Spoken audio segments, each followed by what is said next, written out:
Thank you. Thank you. Thank you. Thank you. Thank you. Y'all are too kind. Hi, welcome to the channel.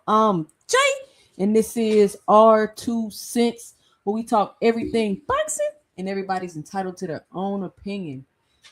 In today's live, we will be discussing everything that went down this weekend as far as the fights go, because it's Sunday, the review show. Y'all know how it go down on Sundays.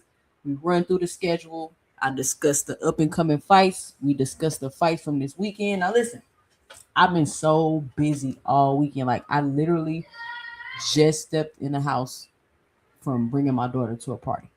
From bringing her back from a party. So I've been really busy. I kind of caught some boxing here and there, but I'm sure y'all gonna let me know what's going on. But we gonna talk about it. But real quick, so I take my daughters to this party, right? It was for a 2-year-old. My daughter's 9, but she was my best friend's daughter. We go to the party. And it's this place called Claw Gift over there. It's like one of those places. It's like an arcade, but it's claw machines. And so my daughter was like, "Oh, my God, I want to go over there." So I was like, "Okay, cool." So after the party, we go over there to the open claw place, right? And back in my day, I was cold with the claw machines, right? I can always win stuff on claw machines because it's a strategy to it. You know, you got to get the stuff that's already sticking up, and then you got to come at a certain angle. Because y'all remember back in the day when we had the claw machines, it would like grip it and then kind of go all the way down and then scoop it up. Anyway, so I'm in the playing the claw game. I'm grabbing the stuff, and every time the claw whips up to the top so he can, go drop it in the hole, it snaps up real fast, and the claw open up and drop what you. It opens it up, drop what you have closed, and then move over the thing. And I'm like, really? So y'all really got these games rigged like this? And I'm gonna show y'all the video. I got video because my daughter was recording because she wants to put it on her YouTube channel. I'm like, this is insane. So the guy that works there, he gave me a little plushie and he gave my daughter a plushie. Because literally I was grabbing everything in these machines, but once it records to the top, it opens up and drops whatever you have. I'm like, really? But it was cool. It was fun. But you realize very quickly that you're not about to win nothing in there. Shout out to everybody in the building. I just thought that was insane. I would have got irritated, but I think the guy working there seen me like about to go Karen in there, and he just gave me and my daughter a plushie. Cause you're really scamming folks with this. It's literally opening up and dropping what I grabbed. Anyway, but yeah, I just thought I'd share this story with y'all because that's insane. So, Dondrick say CHRISEAN, the face of women's boxing. This is the thing people don't realize about boxing. If you already have a following and people that are willing to pay to see you, that's what boxers are trying to do. Boxers are trying to use their skill as a boxer to get people to be willing to pay to see them. Now, the way boxing is going now, people doing it the opposite way. They got people that are willing to pay to see them, and they need to find something to do for people to pay to see them. And they hop into boxing. I mean, it is what it is. And that's what makes boxing so great. Like, it's just different lanes and avenues that you can go into and still be successful. But for some reason, people want to put boxing in a box. I don't get it. I don't get it. Like, let boxing be what it is. One part is not going to take over another part because it's different types of fans. Even though it's boxing, it's different. It's different. It's a different type of fan base that's going to watch CHRISEAN Rock fight versus Alicia Baumgardner. Even though I watched the CHRISEAN Rock highlights, I watched CHRISEAN Rock fight. And why did I watch CHRISEAN Rock fight?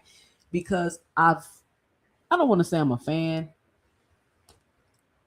I guess I'm kind of a fan because I just feel like CHRISEAN Rock was forced on me because when her and Blueface was just always in the media, like they was always on the blogs, like every blog, every day, all the time. I got so sick of seeing CHRISEAN and freaking Blueface. And so she's been forced on you so much, and you always know what she's doing. You just want to see if she's gonna be successful in it. Or at least for me, I just want to see, hey, I want to see she be successful. She's pretty talented if we're honest. She's done music. I mean, I guess that's another niche market if you like her music. She's done reality TV. I don't really fool with Zeus Network because I think that shit should be canceled. But she was on reality TV. What else did she do? Was she on a flag football team or something like that? And then she got into the church, and now she's boxing. She's naturally an athlete. She's very athletic. We clearly know she can fight. Everybody already knew she could fight. We apparently seen her fighting on TV. And so now she's able to translate her following and her fighting into boxing and maybe hopefully make it out to something in a positive way. Right? in a positive way. So maybe she can do something she likes and get positive attention for it. But I did see the fight. I mean, I feel like that was her first fight. She still was fighting like she was outside the gas station. But I seen little glimpses of her, trying to use the footwork, trying to use the jab. Her right hand is crazy. But that other girl wasn't no punk either. They both was in there squabbing. I mean, I'm gonna need them to explain the rules to her though, cause she don't know. Like once you knock somebody down, you can't like hit them. She don't know you can't go get on your knee. Like somebody need to explain the rules to her. Like did they not do that? I don't know.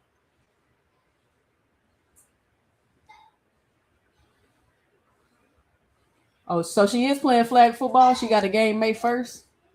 See what I'm saying? Like let her be athletic and use all that energy. Yeah, she used to run track too. And I'm glad Blueface is leaving her alone. That is great. Like they need to stay away from each other. They were together way too long. Way too long. And I don't know what Blueface did to himself. He came out of jail looking like a sketchbook. But I'm glad he ain't in on my feed no more either. Like I don't care nothing about Blueface. I don't care nothing about his mama. I don't want to like why do y'all keep forcing these people on us? Why? Why? But people love to watch a story of people that got the potential and are almost making it, right? People always want to watch something like that to see if you can make it or not. Like they want to watch to see what happens. And honestly, I seen a lot of people positive responses about CHRISEAN. Like the people was happy for her. They was,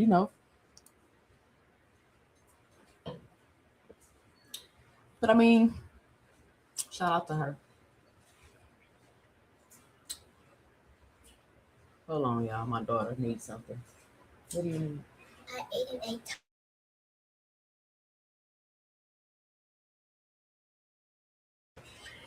All right, so here we go. Let's get started. Let's run through the news and the upcoming fights. The biggest news in boxing is Tyson's Fury successful. Hold on, that's old news. Hold on. What? Let me get the right. Give me a second, y'all.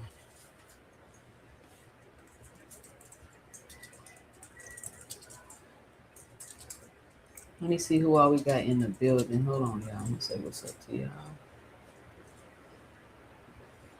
All right. We got Lee Jackson in the building. What up, Lee? We got Jab Queen Boxing in the building. What up, Jab? We got Bobby in the building. Creole the Traveler. What's up, Creole? Jay Will. What up, Jay Will? Bubs. What's up, Bubs? Dondrick Nim. What up, Dondrick? Cash Crypto. What up, Cash? Million Films. What's up, Million? Patrick Bell. Hey, y'all punch that like and subscribe button. Savage Killer Queen in the building. What's going on, Savage? Blaze P for P. SBG Mellow. What's up, y'all? Crush the Legend in the building. Sexy Kendra. What's up?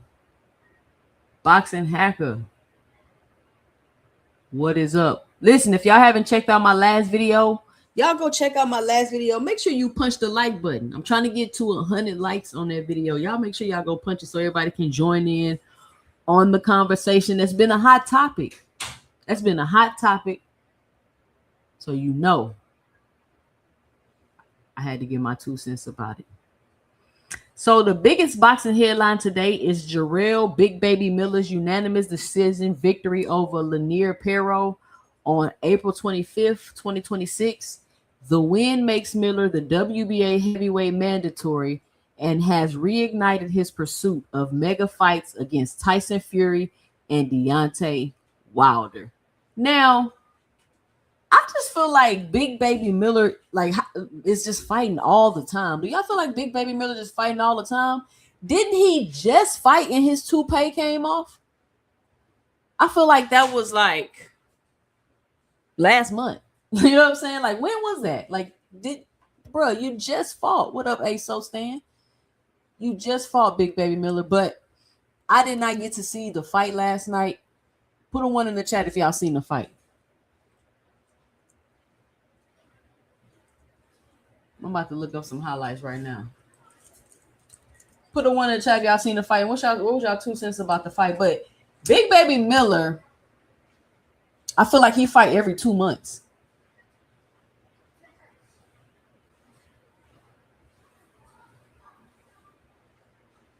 And I'm trying to figure out, now he's in contention to fight against Tyson Fury or Deontay Wilder. Is Deontay Wilder still a mega fight? They said that'll be a mega fight for Miller. Y'all think Deontay Wilder still a mega fight? I mean, they keep bringing up Deontay Wilder name. And they love Deontay Wilder over there in the UK and Big Baby Miller. They love Wilder and Miller.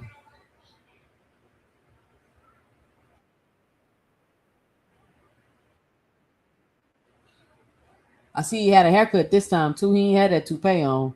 He had that low little haircut. Yeah, he ain't had that toupee on. He said, not this time.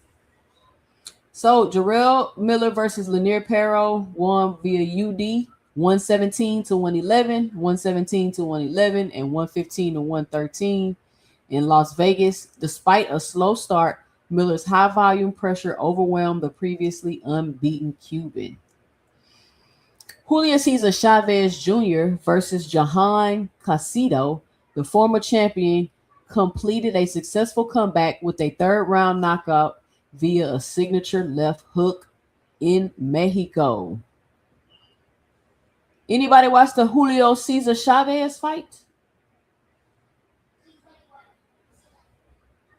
Boxing hackers say, yeah, they're gonna sell the hell out of that fight. Miller gonna talk about banging Wilder ex-wife. I mean, it ain't gonna matter if she your ex, if that's his ex-wife. Why would he care at this point? Alan Chavez versus Miguel Medueno. Chavez secured a brutal third round knockout win on April 26. Krishan Rock versus Zenith Zion is in the celebrity boxing debut. Krishan Rock won a split decision in what was described as a wild professional debut. Now, do y'all remember a while ago when they made that new hybrid category for Jake Paul and Gervonta Tank Davis? They had the hybrid category. I'm wondering what's going to happen with that, right? Like, I'm thinking about how they had created the new category and then how everything went down. And I'm just like, I'm wondering, like, did somebody really not want that fight to happen that bad? I mean, I digress, but I don't want y'all to forget about how they had made the new hybrid category. I know I'm off topic, but it just popped in my head. We're gonna talk about it on another live, but y'all remember they made that new hybrid category.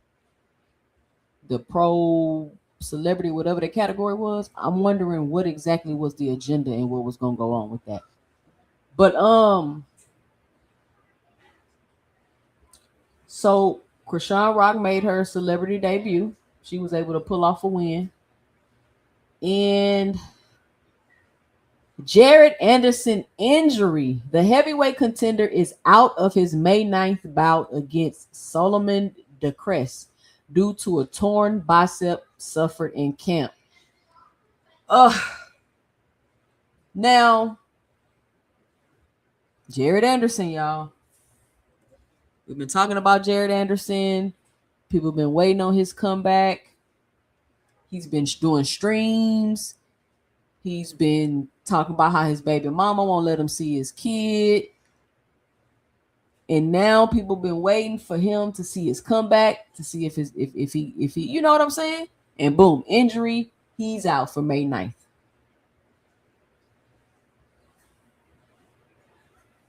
Jab Queen say she remember. I'm just saying, Jab Queen, like what was the agenda? Like what was about to go down with that needed to be stopped? Cause we now it's like we ain't heard nothing else about the category. But Lee Jackson say he killing his career. Lee Jackson say he killing his career.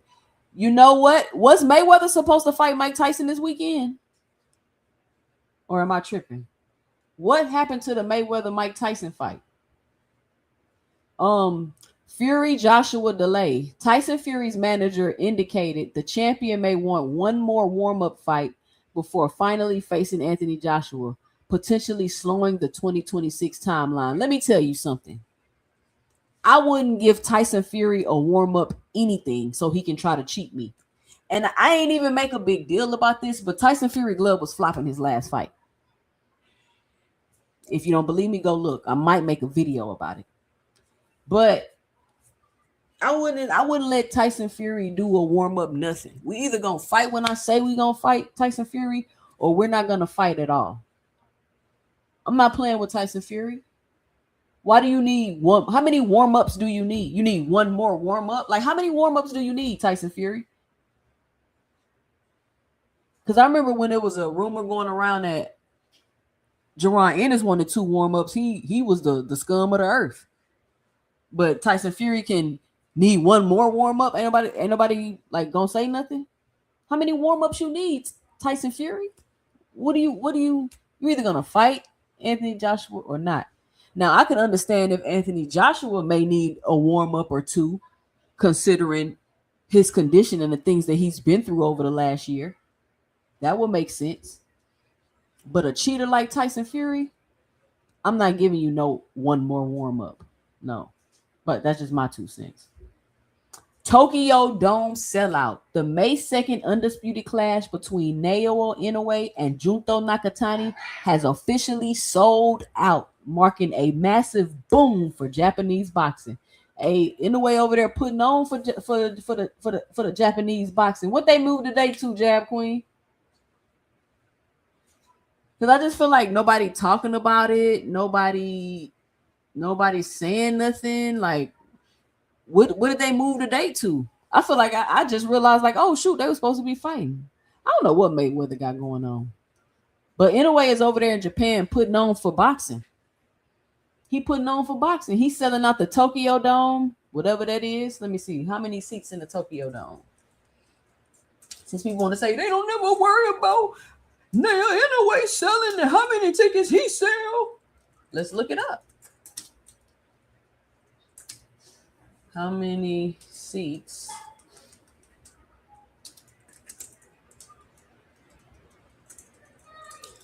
in the Tokyo Dome?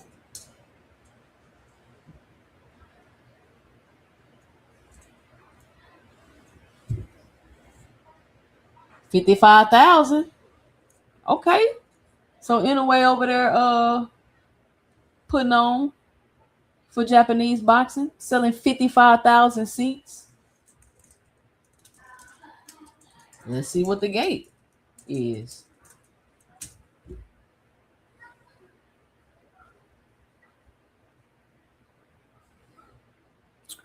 How much?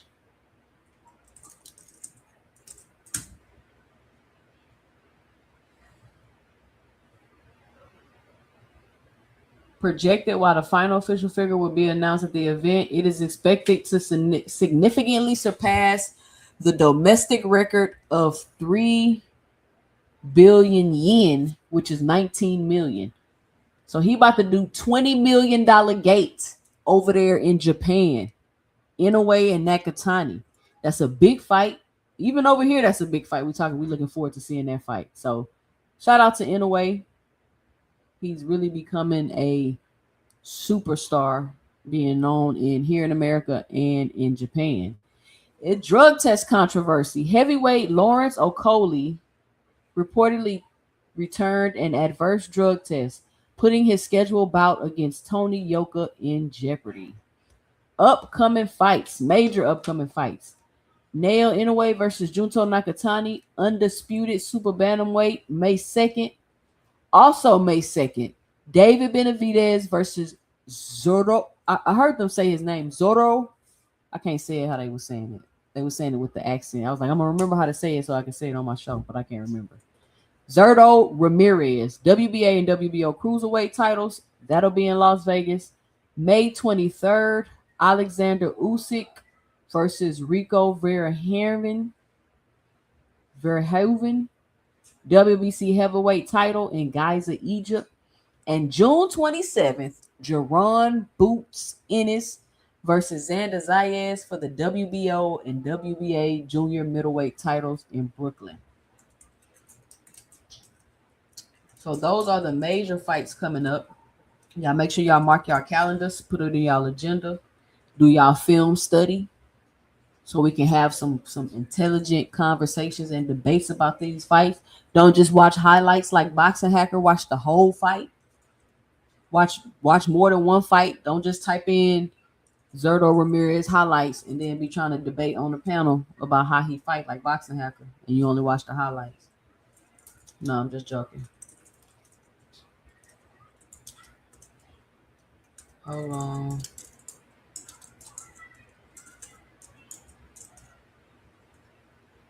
See what y'all saying in the chat.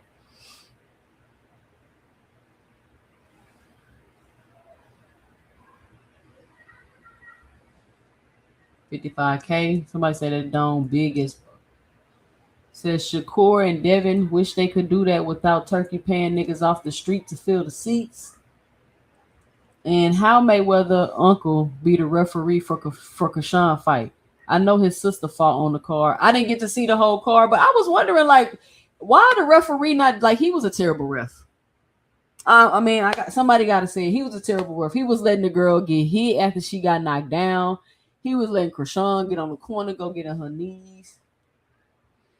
No new date yet. They said something about legal and financial disputes. So for now, no due date. Don't tell me Mayweather took out an advance on that fight. Don't tell me Mayweather scheduled a bunch of fights so he could take advances out on them and not do the fight. I told y'all Floyd was a scammer. That man is a scammer. Y'all think we finna see Floyd fight? I think listen. That's another video. Tokyo Dome sells out for Inoue versus Nakatani. Oh, that's yeah. Shout out to Inoue for selling out, doing his thing over there. But I really think it's both of them, right? Ain't Nakatani a big name over there too? Because I think Nakatani he not even been like a big name like Inoue, but we been knowing like about Nakatani. I feel like I knew about Nakatani before I knew about Inoue.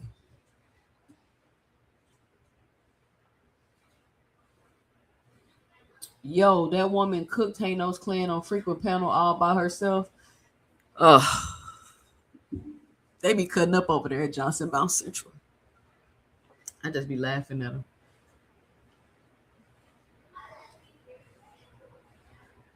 All right, here we go.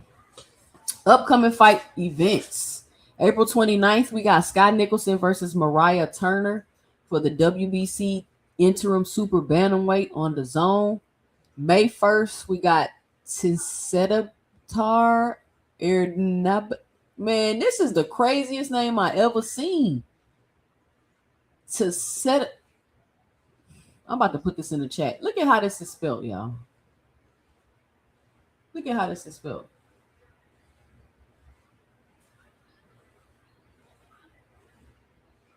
Look at that. Pronounce that. Somebody pronounce that. Anyway, you got how you say that name versus Kobe Reedy, super featherweight on Pro Box TV. You got Nail Inoue versus Junto Nakatani, undisputed super bantamweight. That's gonna be on the zone. You got May 2nd, Gilberto Ramirez versus David Benavidez. That's gonna be on the zone and Amazon pay-per-view. So that's a joint network show. May 2nd, you got Kona Walker versus Sam Eggington at welterweight. That'll be on the zone. May 9th, you got Fabio Wardley versus Daniel Dubois, WBO heavyweight. That'll be on the zone. May 9th, you got Angelo Leo versus Raish Alim for the IBF featherweight. That'll be on the zone. May 16th, you got David Allen versus Flip Herkovic, heavyweight. That'll be on the zone. May 23rd, you got Alexander Usyk versus Rico Verhoeven, WBC heavyweight. That'll be on the zone. And I must say, no, I don't really criticize fights too much, but the Usyk with the kickboxer for the heavyweight championship, that's a dumbass fight in my opinion. I'm not gonna lie. I don't really get into the, but come on. That's taking it, if I do say so myself, that's a dumbass fight. But that's just my opinion. June 27th, of course, Xander Zayas versus Jerome Boots Ennis. That'll be on the zone. Inoue versus Nakatani. This is an undisputed clash from Tokyo Dome. Will stream live globally. Benavidez versus Ramirez. This PBC promoted cruiserweight title fight is on Cinco de Mayo weekend, and it'll be available on pay-per-view Prime or the Zone for $79.99. And that is what we have for the upcoming fights. Which one of those fights are you all looking forward to seeing? Of course, I know everybody's looking forward to Boots Zayas. We all looking forward to the Inoue Nakatani. We looking forward to the Benavidez Ramirez fight coming up. So listen, we got some fights coming up. Well, I mean, why is people whining and crying about boxing? We got some fights coming up. I don't think people realize the things that people are really concerned about boxing. That's what I don't think people realize. But we got some fights coming up. We definitely got some things that people should be interested in. So I want to review this video with y'all. Let me see if I can find it.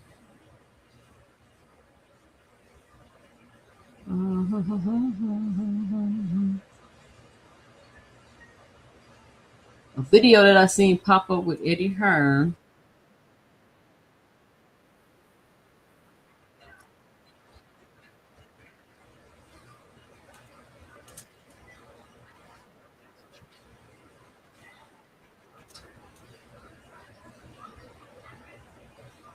And I wanted to cover this kind of like this Eddie Hearn interview because I was having a conversation with some people.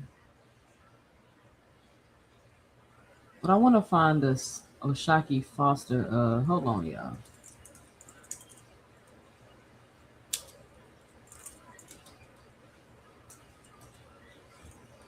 Let me find these clips real quick.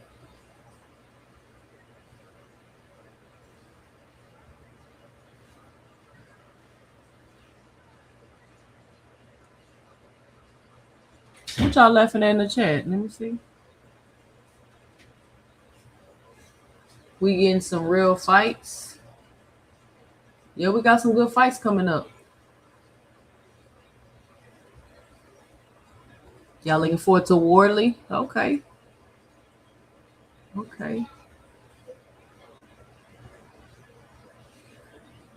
Says, remember when Inoue told Junto he has to fight his brother first before he can get to me?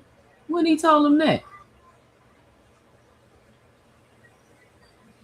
She said, I think the T is silent at Jab Queen trying to pronounce. You could pronounce it, Jab Queen? Girl, I could not pronounce that. So what's up with Oshaki Foster and Raymond Ford? Can somebody what is their beef about? What is their beef about? And who do y'all think has the legit confidence? And who do y'all think is kind of because I feel like when I watch their interactions, I feel like Foster is giving me the real confidence, and Ford is kind of like giving me the bravado. What y'all think about that? I'm trying to find these clips where they was going back and forth.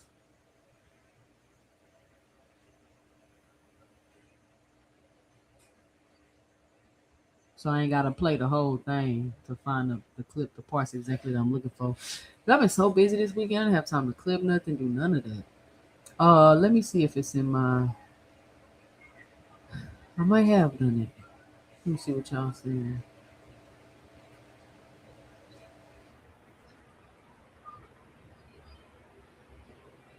Shout out to Big Dog Willie with the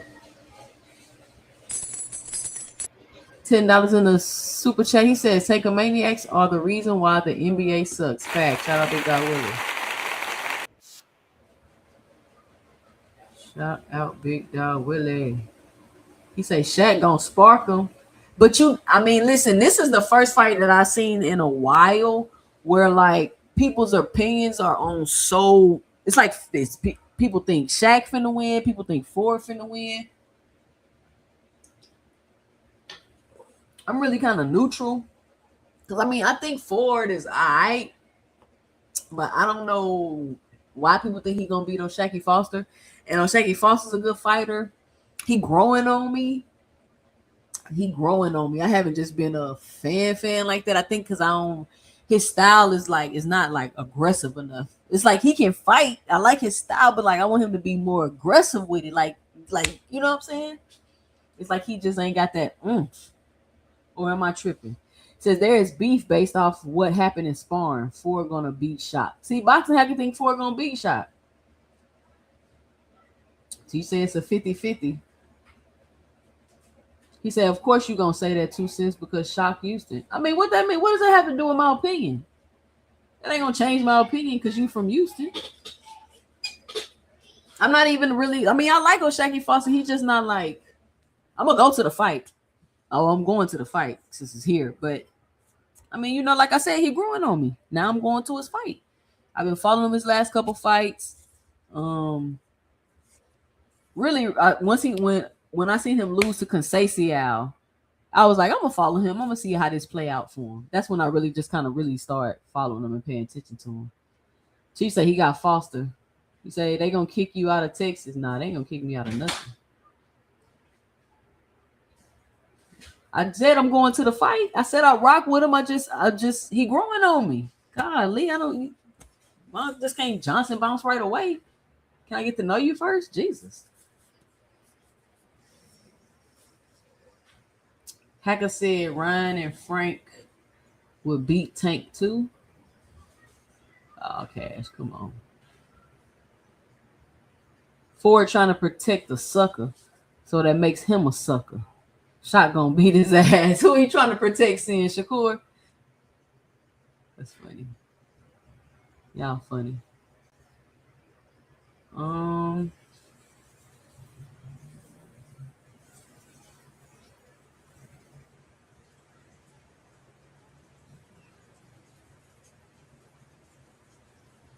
I got it. Who got the clip where they was going back and forth in the press conference? Where is it? I promise y'all I'm gonna get better at downloading stuff when I see it instead of thinking I'll be able to get back to it later.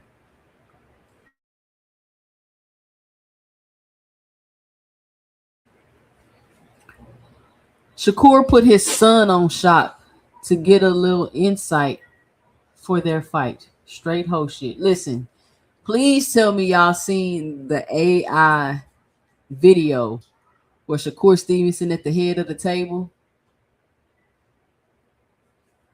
And he's like, I'm going to win the belts for us. Well, they signed the contract to be boxing brothers.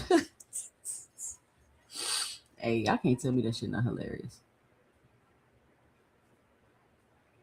That shit is hilarious.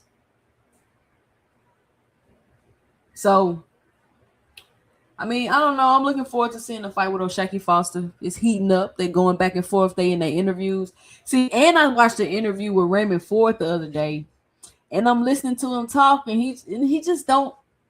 It could be either he just laid back and he know like, man, he ain't got nothing for me, or he don't know. It's just finna go. He know it's finna go down. But just basing off of what I see, I feel like O'Shaquie got the real confidence. Raymond Ford trying to bring up stuff like, how come you needed 8 weeks? How come he like, man, whatever, how come before? He like, listen, we about to fight right now. Like, why you keep talking about this? How come before? We about to fight right now. It don't matter if I didn't want to fight you before. Like, listen, if I didn't want to fight you before, I didn't want to fight you before, but we about to fight right now. So why is you talking about me not wanting to fight you before when I'm about to fight you right now? You see, like that kind of stuff like that, and it's like, come on, man. Jack Queen say he not convincing me. He not convincing me either. He not convincing me.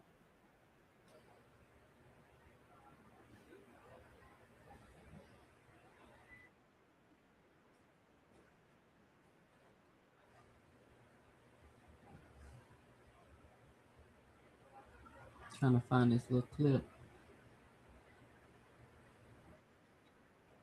Here we go. Hold on.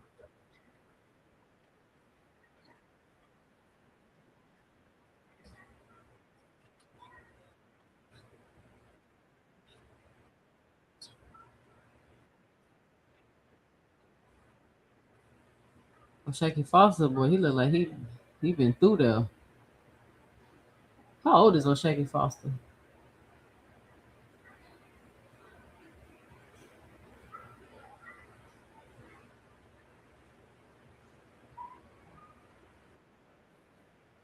I appreciate y'all for, finally signing that contract. We've been waiting. The time is now. What? Stop saying contract, bro. What? You had to sign a contract, right? Bro, you know how negotiations go, bro. Stop talking about contract. What took you so long to fight me? You ain't at that level yet, bro. So when you get a contract, you just sign. What took you so long? Stop saying that, though, bro. What took you so long to fight me? What you mean? Took long? What you said? Mean, you said this been personal for 2 years. Because you keep bringing up August. You said this been personal for 2 years. Didn't he just bring up August? Before I even gotten into We could have been fighting tomorrow. What you wasn't bring up August? What you mean? Didn't I have a fight signed in August? Then your fight get canceled. Y'all called me 3 weeks. Man, hold on, bro. When did you have a fight signed? Didn't y'all call me 3 weeks before the fight? You gave us a 8-week notice for tomorrow. You wasn't ready. Brother, y'all called me 3 weeks. Man, look, hold on. Look, stop trying to push narratives. I'm responding to you. I'm responding to you. We could afford tomorrow. You had an 8-week notice. I'm responding to you. Look, y'all called me 3 weeks. I don't know when they called me 3 weeks ahead of time. Brother, I'm the champion. I'm going to go to Saudi in 3 weeks.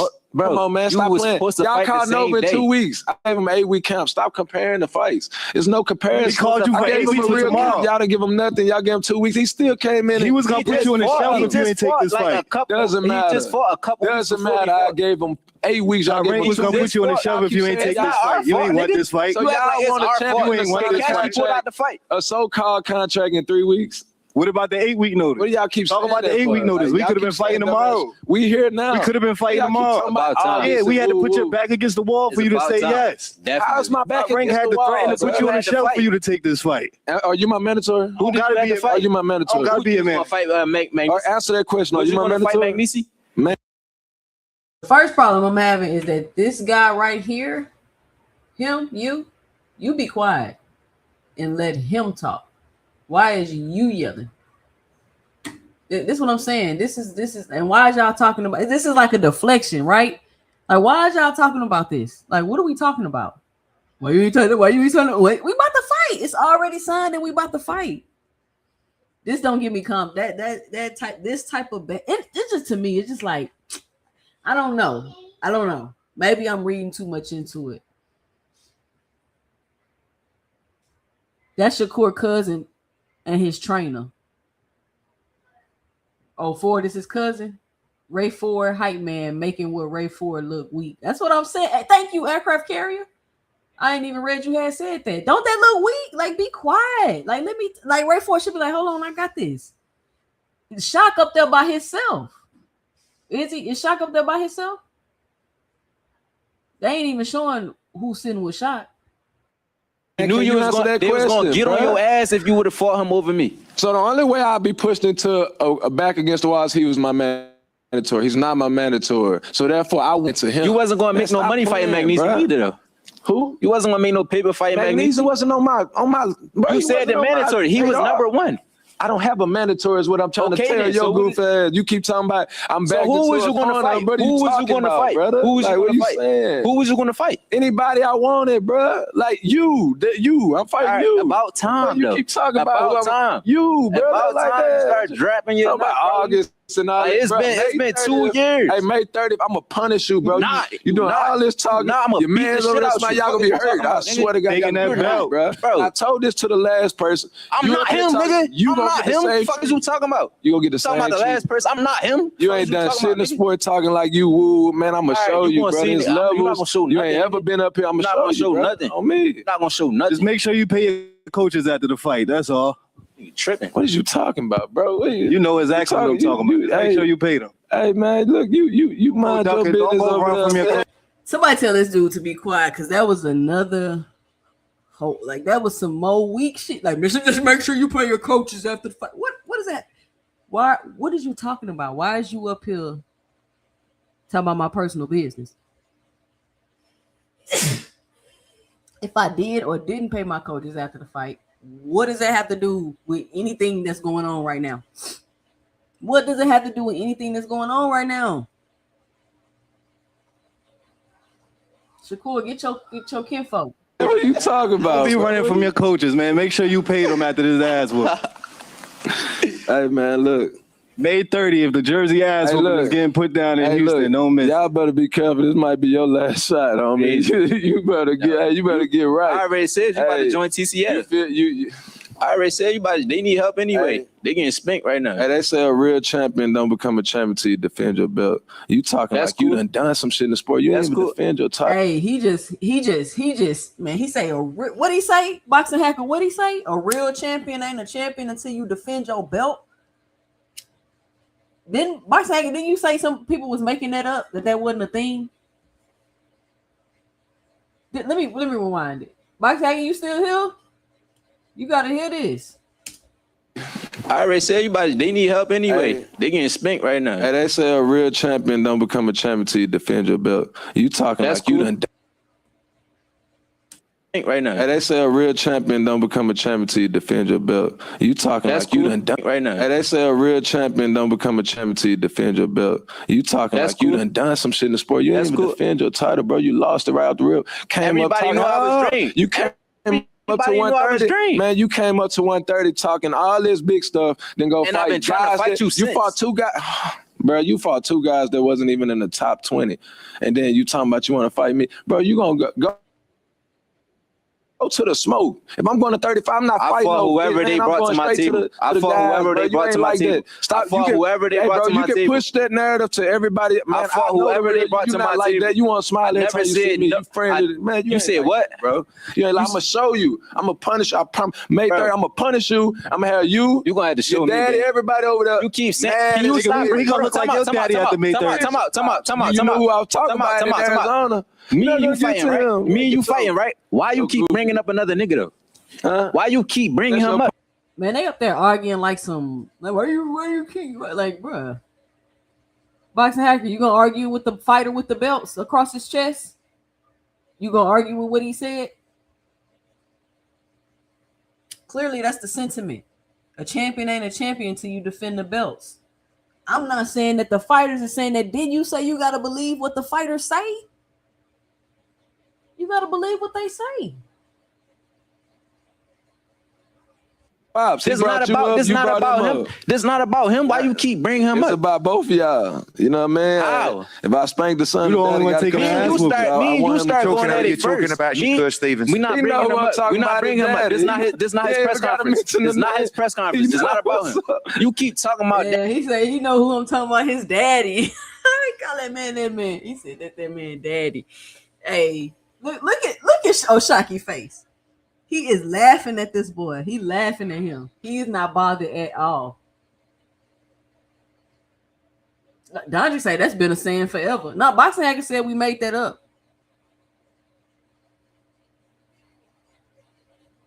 Oh, he said a true champion. Oh, a true champion. Okay. Thank you for that distinction. Fresh 313. Thank you for that distinction. He called that boy his daddy. Look how Shaq laughing at that nigga, dog. This look like this look like you just know like you finna bully this dude. Like, man, you better leave me alone type of energy. Never heard Shakur, little bro me, son me, none of that. So I don't know why you bro, you about throwing your name. Oh, if he don't give you an opportunity. I've been calling you out before. I've been calling you out before you start bringing his name up. How?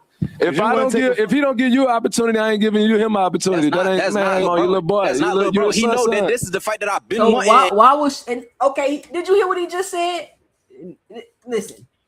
He like that's not little boy. That's not little bro. He know that this is the fight that I've been wanting. He know that this is the fight that I've been wanting. He know that this is the fight. Now I feel what Raymond Ford is saying. Raymond Ford said, "Man, I've been calling you out even before Shakur did that." So Shakur already knew that this was the fight that you've been wanting, and you've been calling him out. But he gonna come out and say, "Oh, if you fight it to make it look like." He little boy in him, like he just giving out orders, and like this is and Shakur y'all friend. Like, why are you doing that? You making it look like you shooting out orders, and we just running out here like we finna fight who you ordering us to fight. Even though Raymond Ford is like, man, I've been wanting to fight you. He been knowing I want to fight you, and that's what makes it even worse. You've been knowing he was having plans and wanted to fight him, so you try to make it look like you sending out orders for him to go fight him.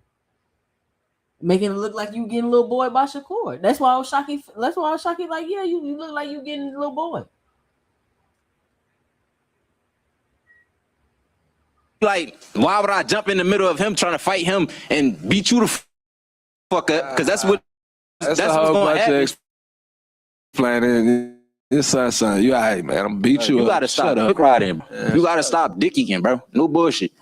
Is that the plan? Keep his name out your mouth. You've made it quite clear. That's the fight that you want. I mean, you have one thing I will say is you are right. Ray wasn't your mandatory challenger. He said that, you know, you needed this fight because it was a big opportunity. You're saying I chose you effectively, but you do say you talk about the fight with Shakur Stevenson. That's a fight that you want. Is this kind of like a strategy for you because you know how close that camp is to beat Ray Ford? And then stand in that ring on May 30th, well, Shakur will be there and call him out. Is this long-term thinking from O'Shaquie Foster? Oh, for sure. And his boy stuck his own foot in his mouth. When earlier this year, what he said, give my boy Ray an opportunity, and I'll give you an opportunity. If you don't give him an opportunity, I ain't gonna give you no opportunity. So when that time came around, now I don't want to hear no pump faking after the fight. After I handle him, I don't want to hit nothing. He know you're not going to go straight to him.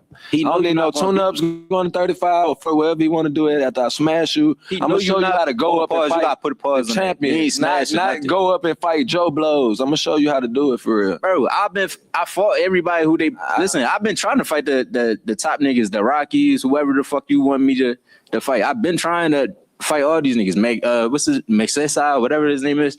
I've been trying to fight all these dudes. These are people that's taking a fight. Ain't my fault. We'll talk boxing briefly.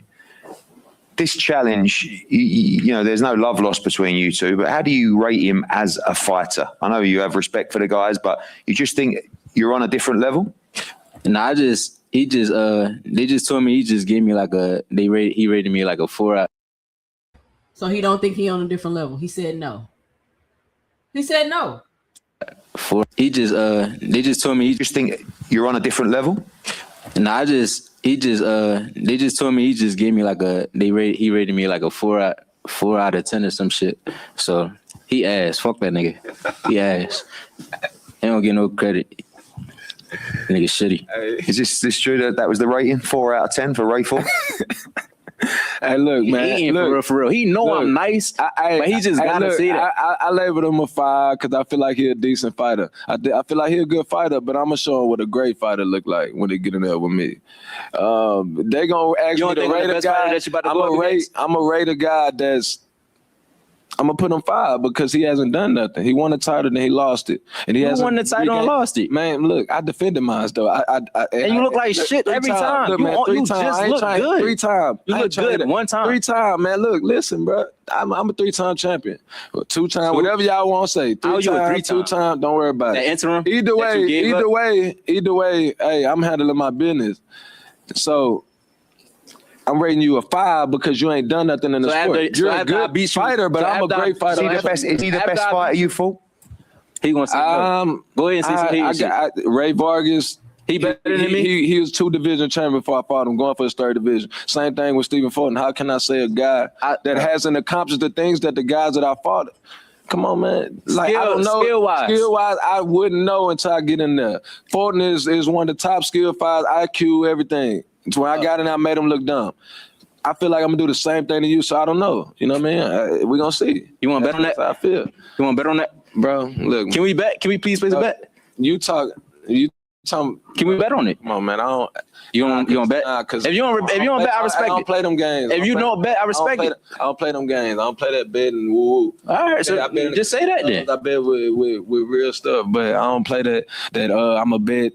You woo because after the fight, I'm really be looking for my bread and I beat you up. So I ain't into all that. Who you ever worry about May 30th, bro? Who you ever beat up? All that bad stuff. Who you ever beat up? Look, man. Who you ever beat up?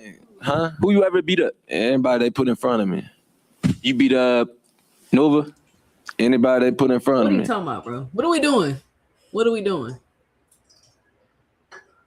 I was never crazy about Cool Boy, my bad Philly. I mean, I like Cool Boy, but I feel like every time he got an opportunity to take himself to the next level, he fucked it up. Like, come on, Cool Boy. You got multiple shots to just take yourself and catapult yourself to another level, and you messed it up every time. Why? But they tripping. Let's see. We're gonna watch a few more minutes. You beat up CHRISEAN? I like how you always bring up Nova, bro. I want you to understand something, bro. Nova, when I had him pissing blood and all kind of stuff. What the fuck that got to do with me? You and Nova, bro. He running you down with his hand about. Man, come on, man. That man had to throw elbows so I wouldn't knock him out. Hey. You was running from him by the end of that fight, man. Stop comparing us. I boxed smart. I just went away. I was trying to knock him out, but he wasn't going, so I just cruised the victory. Running? That's what you call running, though? Y'all hear this? I seen you run from Rocky. Y'all hear this though? I seen you run from Rocky. It's pressure with me from the first round to the 12th. Don't do that. I'm telling you, I'm gonna put. I'm gonna show you. You know you're not gonna pressure. You ain't ready, bro. You know you're not like that. I see how you talking. You know that's not even your body. You not ready. You not gonna get in there and act crazy. Not ready. You not gonna get in there and act crazy. Everything you think you're gonna be ready for. You're not gonna get in there and act crazy. I'm gonna take everything from you, bro. I promise. One thing I noticed when we were in Phoenix. Go ahead and act crazy if you want. You two came together and, it was all that. And you kept saying to him, stop, you're not that guy. You're not like this. What do you mean when you say that? Because you keep saying every time he gets in your face, you think this is for camera, for the cameras. Eddie Hearn don't understand the slang. He's like, you keep saying he's not that guy. You're not like this. What do you mean? Eddie confused. Ray or, this calling out? Because he seems pretty genuine over here. I mean, I feel like all that tough shit is fake. Like all that tough stuff he trying to do, act like he just rumble in the jungle. I'm gonna knock you out. I'm gonna do all this hurt. I'm gonna knock him out. Come on, bro. You ain't even knock the guys out that you came up and fought that aren't even on my level. You come talking to me like, stop playing. I heard every last one of them though. You put on the who? I don't know who you talking about when you say these things. You said when I moved up. I don't know who you talking about. Every last one of them got hurt. I don't know. I didn't see it. And I seen Nova running you down with his hands below his waist, so I didn't see him hurt. You seen Rocky do that to you. Like, Nova didn't have his fucking Rocky got knocked out. How you gonna speak on somebody that got knocked out, bro? Yeah, you bring up somebody that got knocked out, G. Like you tripping. He got tired. Man. He got tired. Everybody that's the real reason why get hurt. Now you can say ask that. Everybody. Look at any fight that I fought out. Cool Boy ain't get hurt. Any one of them. Cool Boy ain't get hurt. Every one of them. Cool Boy too. Cool Boy ain't get hurt. Ask him. Go look in the 11th round. Rocked him a few times. Man, stop, man. I'm going to show you 30. I can't wait to show you. That's why I came up here smiling. You like, why you smiling so? I got them. I got you. I finally got my trying to smile because you don't. Yeah. I'm happy, G. I got a home. Hey, once I turn up U of H, the sky's the limit. We can go Toyota Center, whatever. I got to do it to you first, though. That's why I'm excited. Like, what you mean? I run to smoke. I've been saying that. That's what you gotta tell yourself. Whatever make you feel better, bro. Hey, let's talk about before. What y'all thinking? What y'all thinking? What is giving? Shock. He look hella comfortable. And remember, I was telling y'all he's smiling. Listen. Shocky got a statement to make. He got a hometown fight. You hear his plans, man. Once I turn up U of H, then we can go anywhere. Toyota Center. He got a statement to make. He gonna make an example out of Ford. That's his plan, at least. Now we gotta see what Ford gonna bring. But Oshaki, he's smiling, he laughing, he comfortable, he can't wait. It's his hometown fight. He bringing out the city.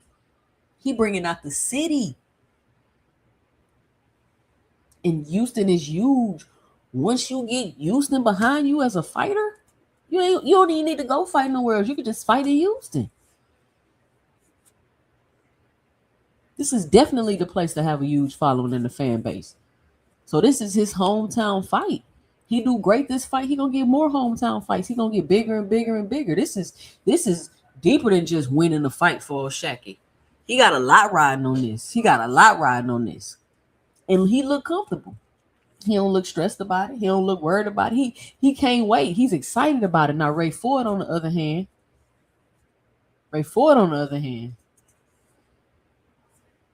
I don't know.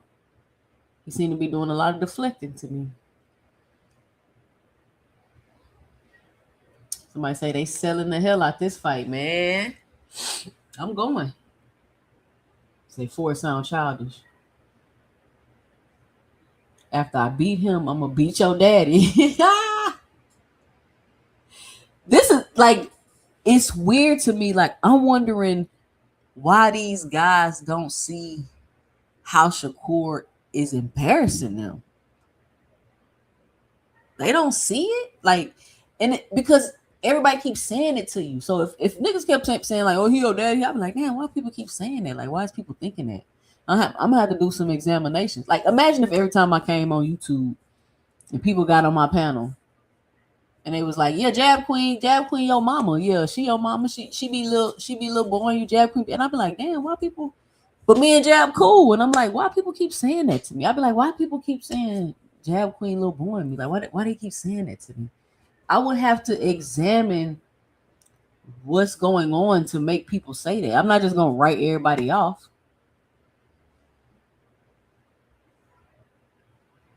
Especially with what you just said. Like, you knew he wanted to fight him and you fight him first and then I'll fight you. Making it look like you sending out instructions. That shit weird to me.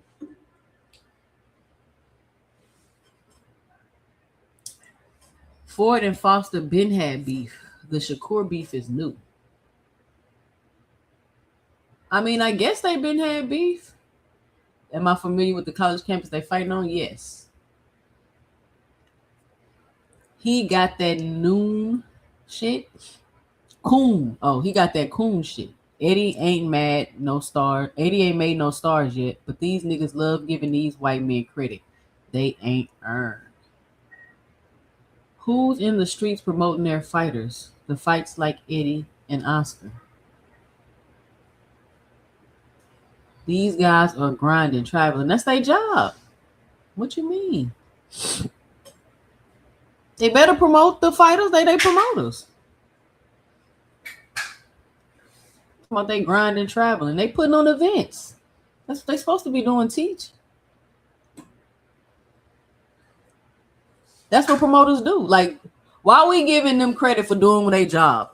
Teach like, oh, they put it on, they're traveling, grinding. That's what you mean. That's their job. They're not doing nothing out the ordinary. They're promoters.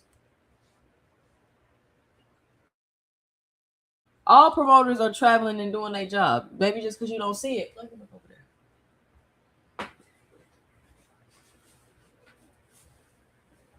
The Shakur beef is not new. Shock been calling Kur out since he been pro. Why they think it's new?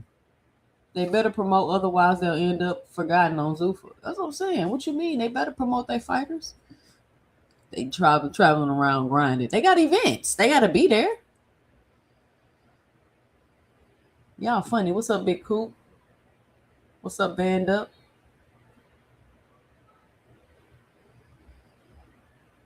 All right, well, let's see what else they talking about. Before we break, I could listen to you two all day, but let's talk about Houston, because both of you guys have taken fights on the road. Both of you guys, you've been to Mexico. You went and won your world title up in New York. You boxed in Saudi against Nick Ball.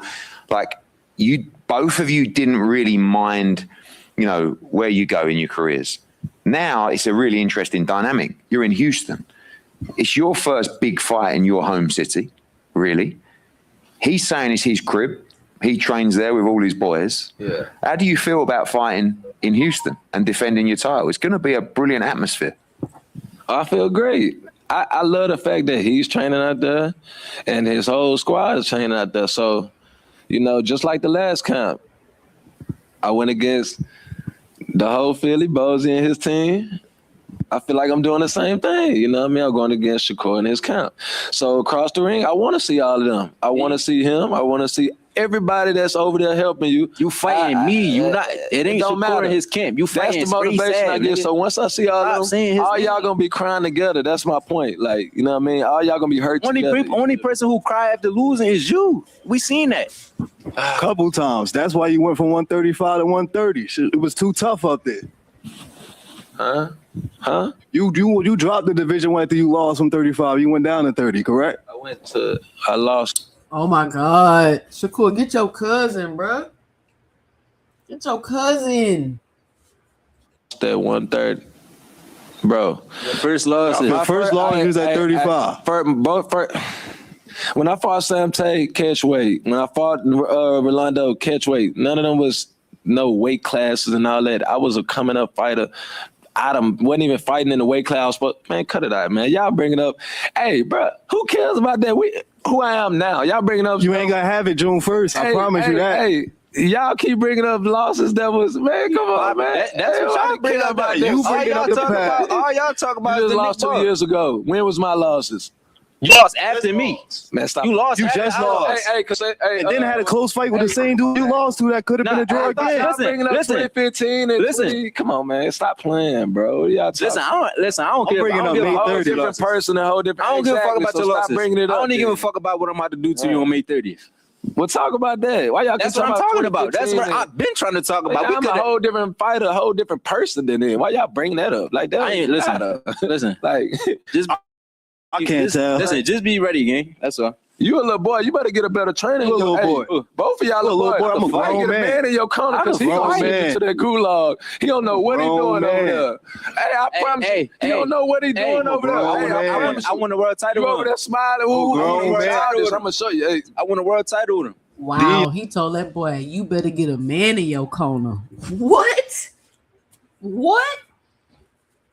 Wow. He told that boy, you better get a man in your corner. Wow.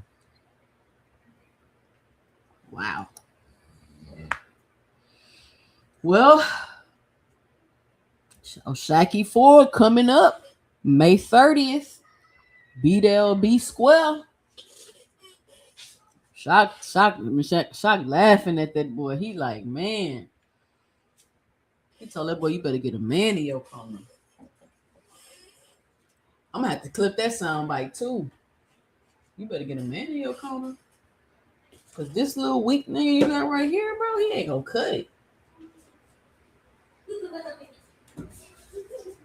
You shouldn't even be associated with nobody that's soft.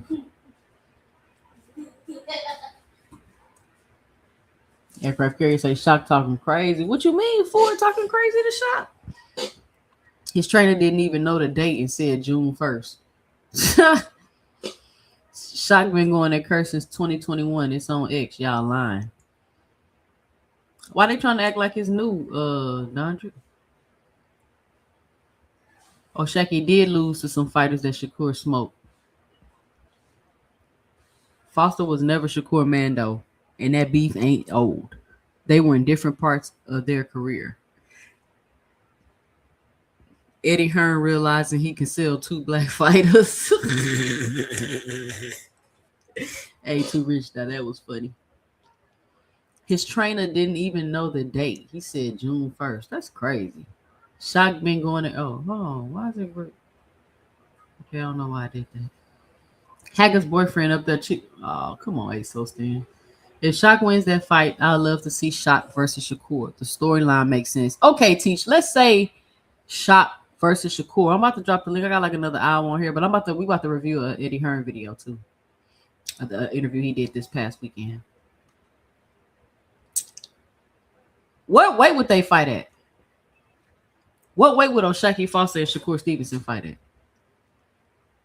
You think Shakur gonna try to fight him at 147 with a rehydration clause? Oh, I know. Shakur gonna want to fight him at 144. I think Shakur want to fight him at 144.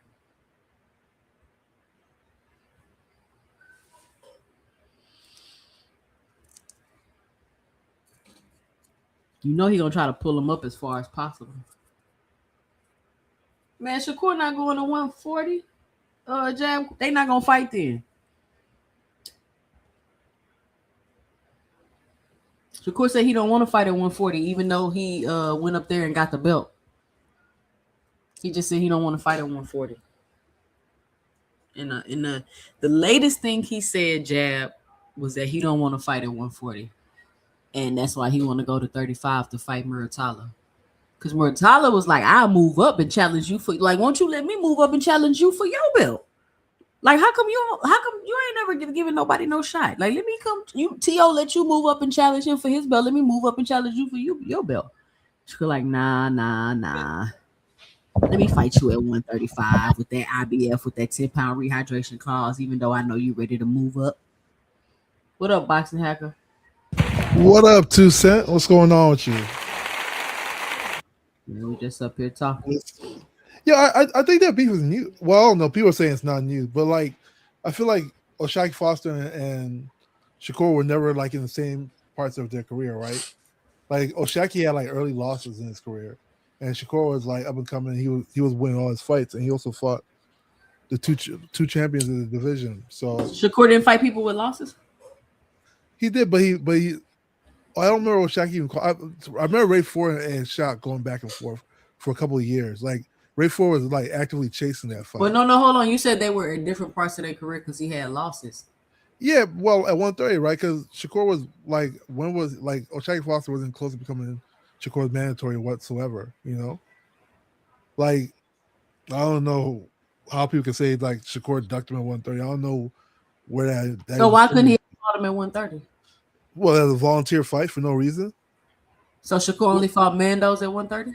Well, like, so you're saying she should fight a volunteer fight though, like a fight for like let's say he fights him. What does he get out of that? You know what I'm saying? Like, so everybody I'm fighting the top people at the division, right? And you got like 3 losses on your record right now. So Shakur didn't fight anybody with losses. Fight you for no reason, huh? So Shakur doesn't have anybody on his resume with losses. I'm not saying that, but at that moment, at that time, I'm saying like it doesn't make sense. Like people are saying he ducked them. I'm like, how could he duck them? Like they were never like he was never close to becoming a mandatory. But I'm asking you that so you're saying that everybody Shakur fought at 130 wasn't mandatory? No, I'm saying the people. So why couldn't he have fought him? I'm saying to say that he ducked them, right? Well, I get that. I get that. Yeah, that's what I'm saying. Like, I'm asking. Yeah. But I'm asking, why didn't he fight him? I don't even remember them. I don't remember that being in talks. Like I remember him and Ray Ford going back and forth. I don't remember him and Shakur. But I feel like that him and Shakur was new. It's kind of convenient you don't remember that because they all of them were trying to fight Chris Colbert. Because Chris Colbert was the one that everybody thought could beat everybody, and they all was going at Chris Colbert. And Shakur fought Chris Colbert. He said, "I want to fight him." He said, "I want to fight him," because he said, "I could beat Chris Colbert before he fights Shakur, so I can fight Shakur." He's been going here for 21 since Shakur was at goddamn 30. So I don't understand what's the problem. Like you keep making up this lie like him and Ray Ford. No, it was always him going at Shakur. Never. It was always him and Ray Ford. Him and Ray Ford was way more. Ray Ford wasn't even talking about him in 2021. Bro, him and Ray Ford been going at it for a minute. You want to bet? Do you want to bet? Hey, just put the link. That's all you gotta do. If you want to say they were going, you gotta pull your pool. I can pull mine. And what year did they start beefing? What year did they start beefing? And Shakur and Lil B-Hop wasn't even like that back then. Like Lil B-Hop never really been like that, and Shakur knew that. Lil B-Hop was like that. At one time they thought Lil B-Hop was the one. Why you got the name Lil B-Hop? Bro, He got that from the amateurs, bro. What are you talking about? Like people call them. Yeah, and when he got to the pros, he was knocking niggas out, and they thought he was gonna be nice until he fought Ryo. So he was trying to fight Tank too. The reason why Lil B Hop was bro, you don't remember nothing. I don't think you was watching boxing for real. B Hop was popping because he was part of a Netflix special. That's why he was really popping. Let's not do that. Like, not to discredit the brother, but like, what did he do? He lost to Hector Garcia. What did he really do? And Shakur knew that because they all knew him from the amateurs. Like nobody, I don't think Shakur thought like Lil B Hop was nice. Nobody give. What? Who cares what Shakur think? What did you say? No, he's trying to say that people thought Lil B Hop was the one to beat. I don't think he was. No, he wasn't. Like he did have a buzz like that. Him, yeah, buzz because of the Netflix Chris Colbert. What Netflix special? Listen, it was like they was talking about Chris Colbert. They was talking about Tevin Farmer. Like these guys was building their names up at one point. Like they was in the talk. Like people was paying attention to them, and then they just fell off. Yeah, but here's the thing, Toussaint. Shakur had bigger buzz than Lil B Hop, right? Lil B Hop's buzz was only based on a Netflix special. Like, what did he really think about? Like, what did Lil B Hop do to get buzz? Like, what Netflix really special? Because I don't even know what you was talking about. So there's a Netflix special talking about him, like showing like, you know, it was a Showtime special. It was a Showtime special with him and Kenneth Sims Jr. and all them dudes on there coming up in like the upcoming fighters, yeah. So you telling me that's the only because he was on a Netflix special, everybody liked him? Yeah, I feel like that's where the popularity was, right? Like he won the New York State Golden Gloves a couple of times, I think, but I don't feel like he was knocking niggas out. That's what it was, nigga. He was no power puncher. Well, what are we talking about? Are we talking about O'Shaquie or this dude? Because O'Shaquie, we talking about Chris Colbert. What you think about O'Shaquie, Mr. Shelton? O'Shaquie was never even in Shakur's plans until he only started chirping after he beat Stephen Fulton. That's when we started hearing about O'Shaquie. O'Shaquie was never. No, he was talking. See, y'all don't see. Your old ass ain't got no Twitter, so I don't even understand. Your old ass don't even jump in. Listen. We're not talking about Twitter and none of that bullshit. I'm talking about the motherfucker. That's when he started. These young niggas started on Twitter. What are you talking about? Nobody was talking about O'Shaquie Foster. Nobody. Not even your old ass was talking about O'Shaquie Foster. O'Shaquie Foster was. You don't got no Twitter, so how you know, old ass nigga? Nigga, stop lying. Old ass you ain't talking about that, nigga. Stop lying. Old ass nigga, you don't know you wasn't there. You ain't got no Twitter. Hey guys, the only stroke that nigga had was when he was down in the 12th round in Mexico, and he came back and knocked that dude out. And after that, nobody talked about him after that. Nobody was talking about that dude until recently. Come on, man. Not another fight that I didn't mention. Netflix. It was like a have y'all seen the interview I did on my channel with Rojas Jr.? He also had a fight last night. I seen his fight. He lost. I heard that name. I don't remember who he is. I heard the name. I don't remember who he is. He fought somebody named Sosa or something like that. He lost. What did he do? Who is he? What do you mean? Who is he? Rojas Jr. Did you interview him or something one day in the amateurs? Yeah. No, I interviewed him. Okay. Yeah, I did an interview, but he had a fight last night and he lost by decision. He lost by decision to some guy named Sosa. I can't think of his first name right now. But yeah, he was on that Big Baby undercard. Yeah, he was on the Big Baby undercard. Okay. I didn't watch that fight actually. It turned out to be a good fight. It turned out to be a good fight. It did. It turned out to be a good fight. It was one-sided, but it turned out to be good. Was Big Baby out of shape? I feel like Big Baby fight every 2 months. Nah, he threw that. He threw 1,000 punches, bro. He threw 1,000 punches, bro. Yes, he back on the juice, bro. Yes, he did, bro. Yes, he did. This is the best shape I've seen him in, though. I ain't gonna lie to you. He's gonna try to fight Wilder next. That's gonna be a good fight if they make it. Although I think Wilder should just go. Gonna be good. He throws too many punches for Wilder. I mean, I don't know. You just gotta stop him from laying on your ass. That's what you gotta do. No, but him and Wilder have a storyline. The dude came in at 305, doesn't he? You came in at 305. That nigga big. They got the whole Taylor Swift situation, so I think that's hell yeah. You know, 305 comfortably. Yeah, he threw 1,000 punches. I didn't even see the fight. Y'all, I'm gonna have to watch it when I get off here. Like, I've been so busy this weekend, it's been insane. And then my last video I just made, if y'all haven't checked it out, go check it out and punch the like button. That video took me forever to edit, but so y'all make sure y'all go look at it, goddamn it, and hit the like button. But you think okay. You think what's there's gonna be Ray Ford? Hold on. He said Big Baby fought like Baby Foreman last Saturday. Big Baby back on that shit. He ain't got no power now. But he's not. You can tell he's not.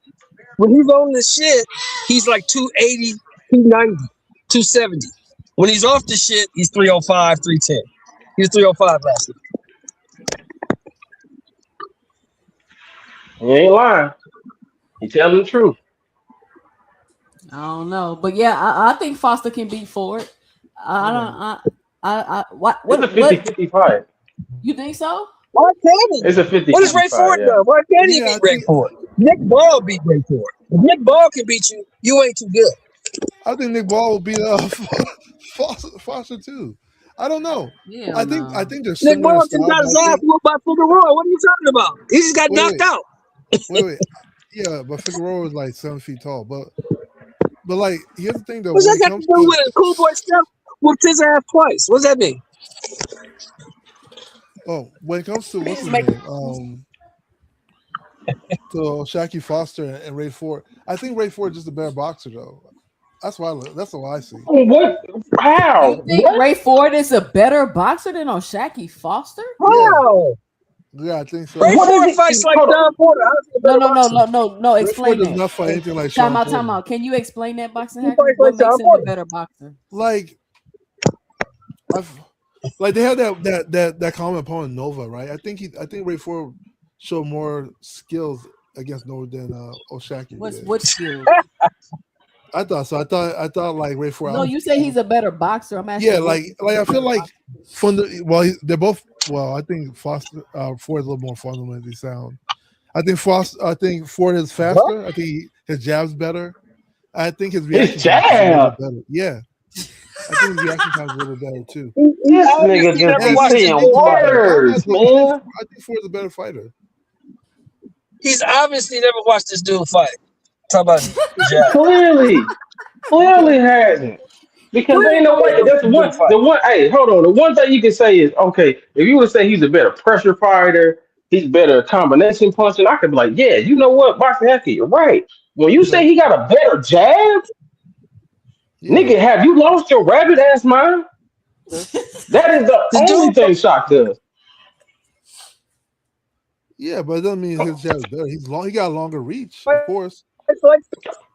But I don't know. To me, when I look at them, they have similar styles.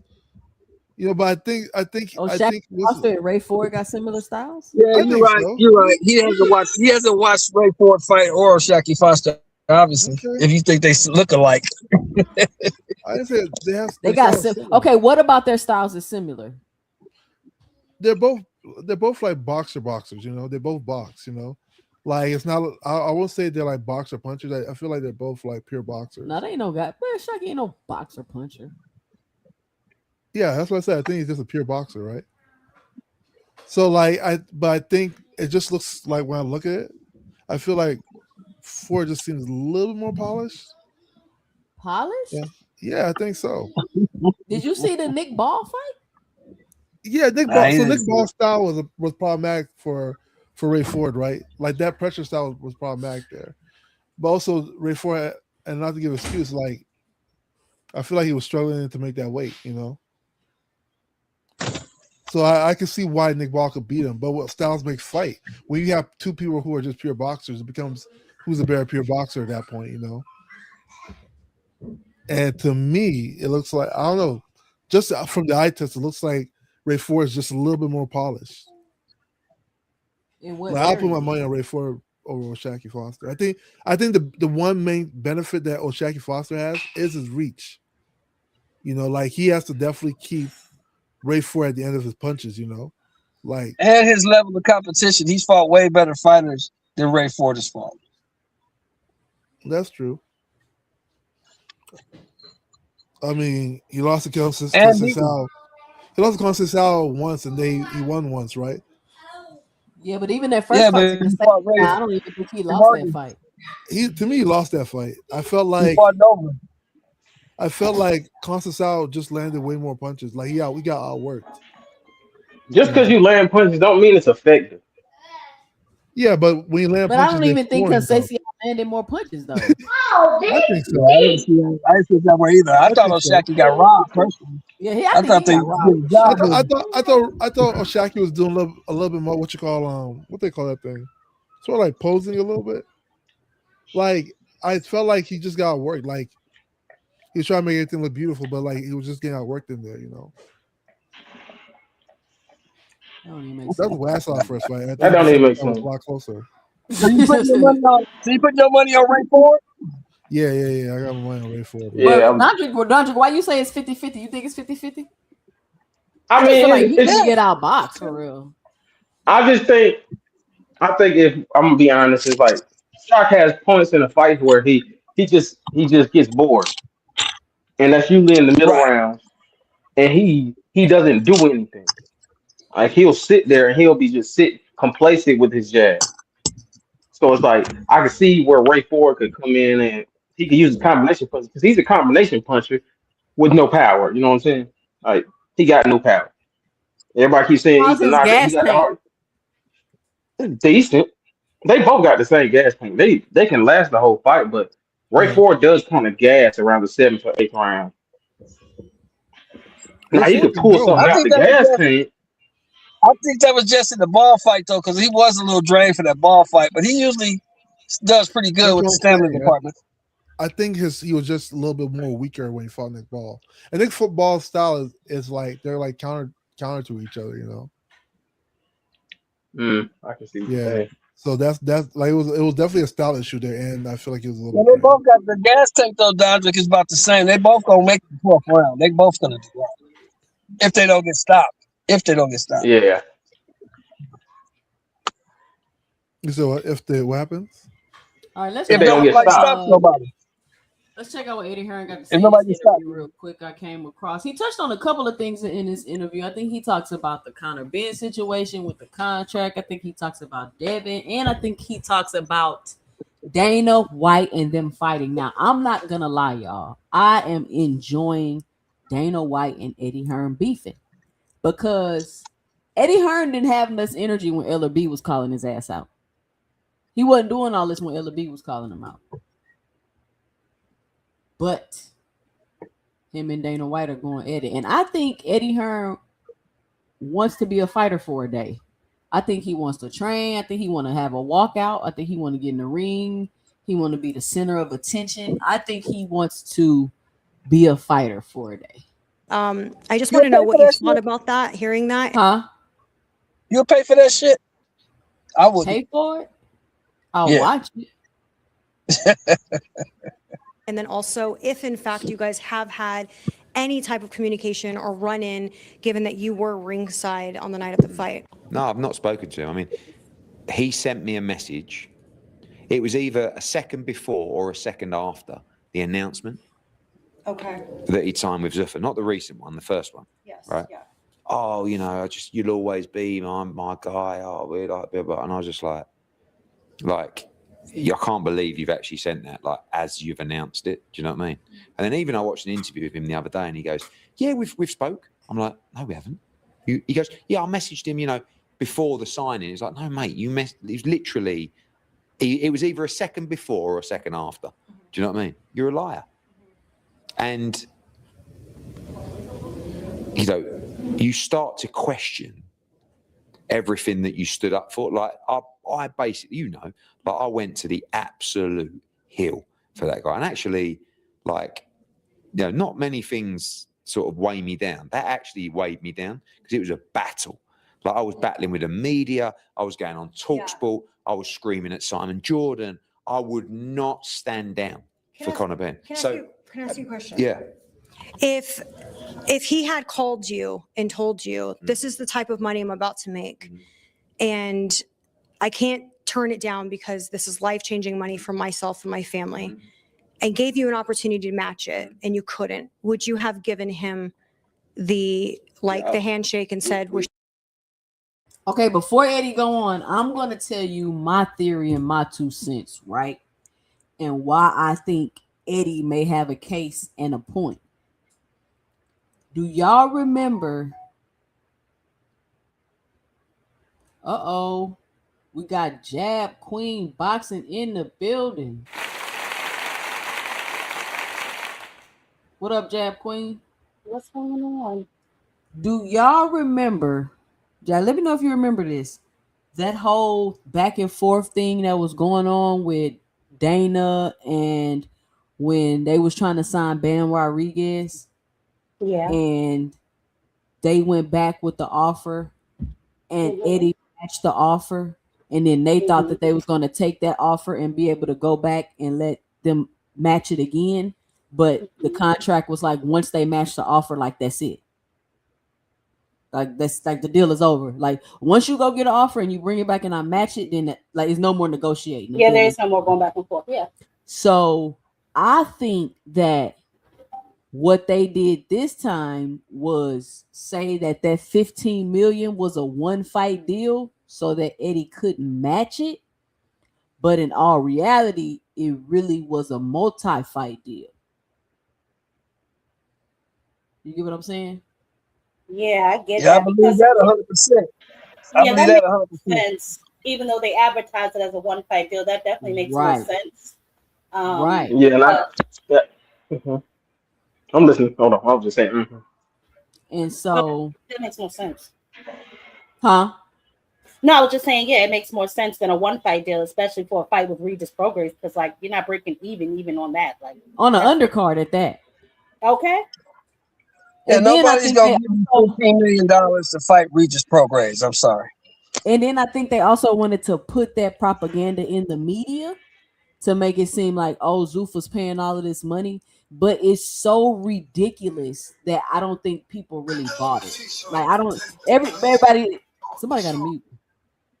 I think that people felt like y'all are dumb for doing that. I don't think it made people be like, oh, let me go over to Zuffa, get all. It's like people 15 million for Conor being like that shit don't even make no sense. So let's hear what Eddie Hearn had to say about it. But I was just wondering, like, what was the agenda behind that? And then I thought about the Bam Rodriguez thing and how they was trying to get Bam, but Eddie matched it, and so they had to let him stay.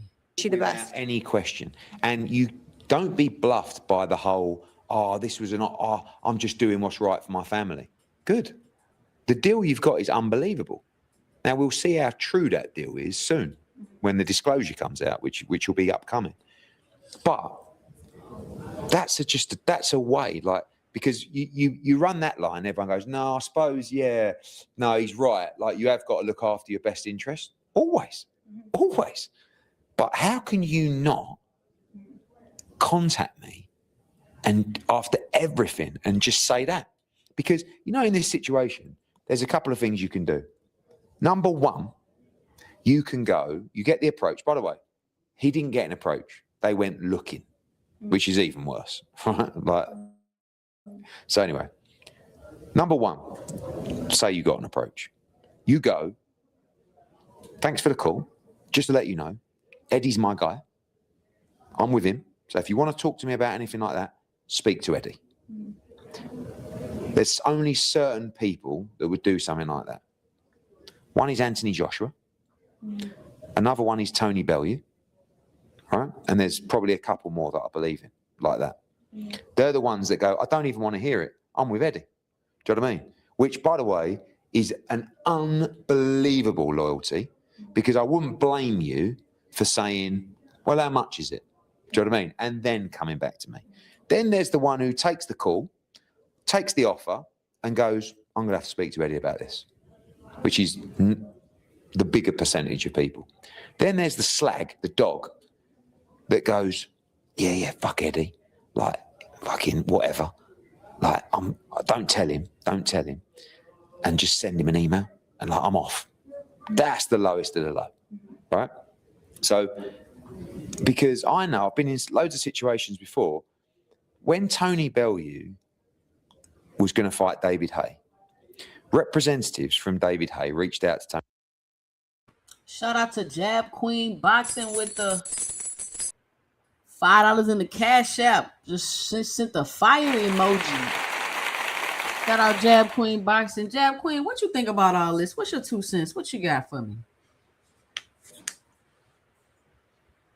I can't hear you, Jab. And I'm steady talking too. No, I was making a joke. I was saying, who could he possibly be talking about? Could it be Conor Ben? He is real hurt about that, honey. But I think that he's describing basically what they've been doing, right? Going around poaching people's talent, basically. You know, he didn't really care about Richardson Hitchens, obviously. But Conor Ben, you could tell that hurt him bad. I thought that it could be possible because they just wanted to get at Eddie that bad that they overpaid Conor Ben for that one fight. But now that he has like a 5-fight deal or something. Yep. Yeah. So now it's like, okay, I don't know. They're gonna stretch out his payments if they paid him all at once, and he's still gotta, still fight 4 more times. I'm not sure, but I know he's definitely talking about Conor Ben, and we saw what happened with Bam. He's not too hurt about Richardson Hitchens, so Well, he been let Richardson Hitchison go. Yeah, remember him and Hitchison was beefing because basically they was like, oh well, if you want the Turkey money, you got to be signing Eddie, and I was like, and that's back then I was saying, well, I thought Turkey worked directly with the fighters. Like, why does Richardson Hitchison got to be with Eddie to get the money from Turkey? I remember that being the whole thing, but he haven't been with Hitchison for like a year. But they heard but they sent him. They sent him a They sent him another offer because if you pay attention, Eddie did like an interview when he was asked about Hitchinson and Edgar, and he was like, "Well, we rescinded the offer that we made to him again because they were trying to get him back." After he said that whole thing, he was mad. He went back and he tried to work it out with him again, but he don't want to work with Keith Connolly anymore. He already said that, so he kind of like it's the same way Oscar is with Rick Meridian. It's like I don't want to deal with you if you're dealing with him, so we let him go about his business. All right, shout out Juke on the panel. What up, Juke? How's it going? Good evening. How y'all doing? Going good. Good evening, Juke. What's up? Hey, Jab. How you doing?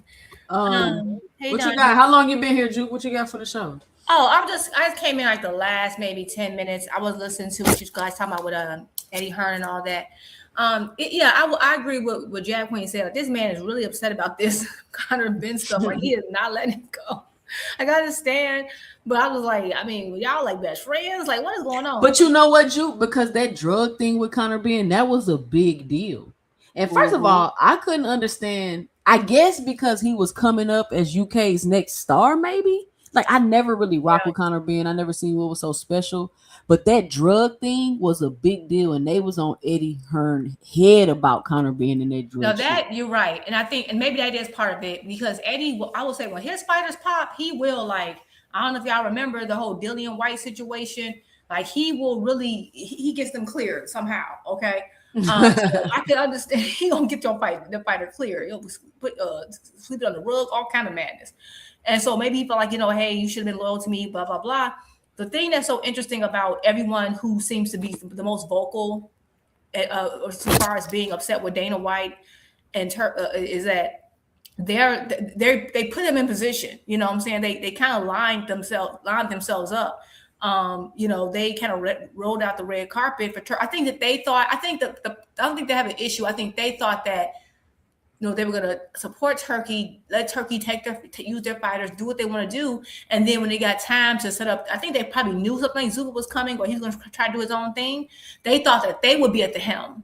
And then he chose Dana White. So I think it's more of I don't want to say jealousy, but in a sense, because they really didn't I don't think they thought that they were all vying for that spot. And Dana got it. But I saw it coming because I remember Turkey just randomly one time talking very fondly of Dana White, and I'm like, okay, that Dana does feel like it's more in line because eventually, again, you're investing money in the sport.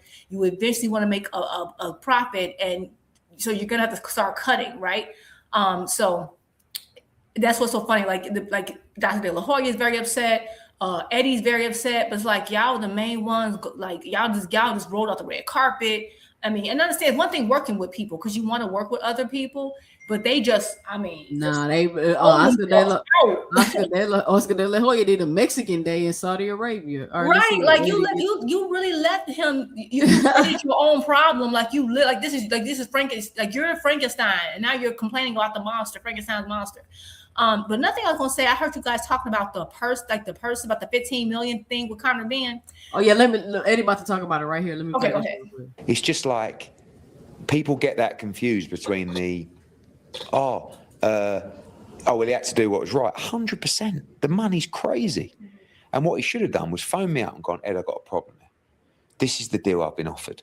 Can you match it? Instead, what they did was they created an offer with this one fight deal and all this that couldn't be matched.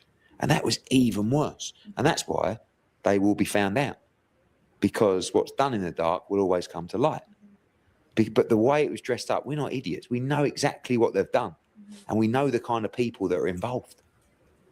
And they're going to come unstuck big time. But that's even worse. Because they dressed it up in a way where we couldn't match. Do you know what I mean? Yeah. So it's like lie after lie after lie. Then you listen to the interviews and it's like, I'm like, lies. And then I'm starting thinking, well, you're lying at every opportunity. What have you lied to me about in the past? Because I fucking went on a hill for you. Do you know what I mean? So anyway, listen, it is what it is. But that one, that's a weird one because I've never felt that way before. But because of what I went through, it made me very angry, I've got to say. With the whole Dana White situation, with the fights, what is going on, Ed? You guys really, would you really get in the ring with Dana White? I am not overly tough, right? Listen, I can have a go, but really, I'm definitely not going to be winning any championships or threatening but when someone calls you out for a fight and calls you a pussy, like there's a couple of things you can do. You could ignore it or you can say, oh, well, go on then. I accept. And that's what I do.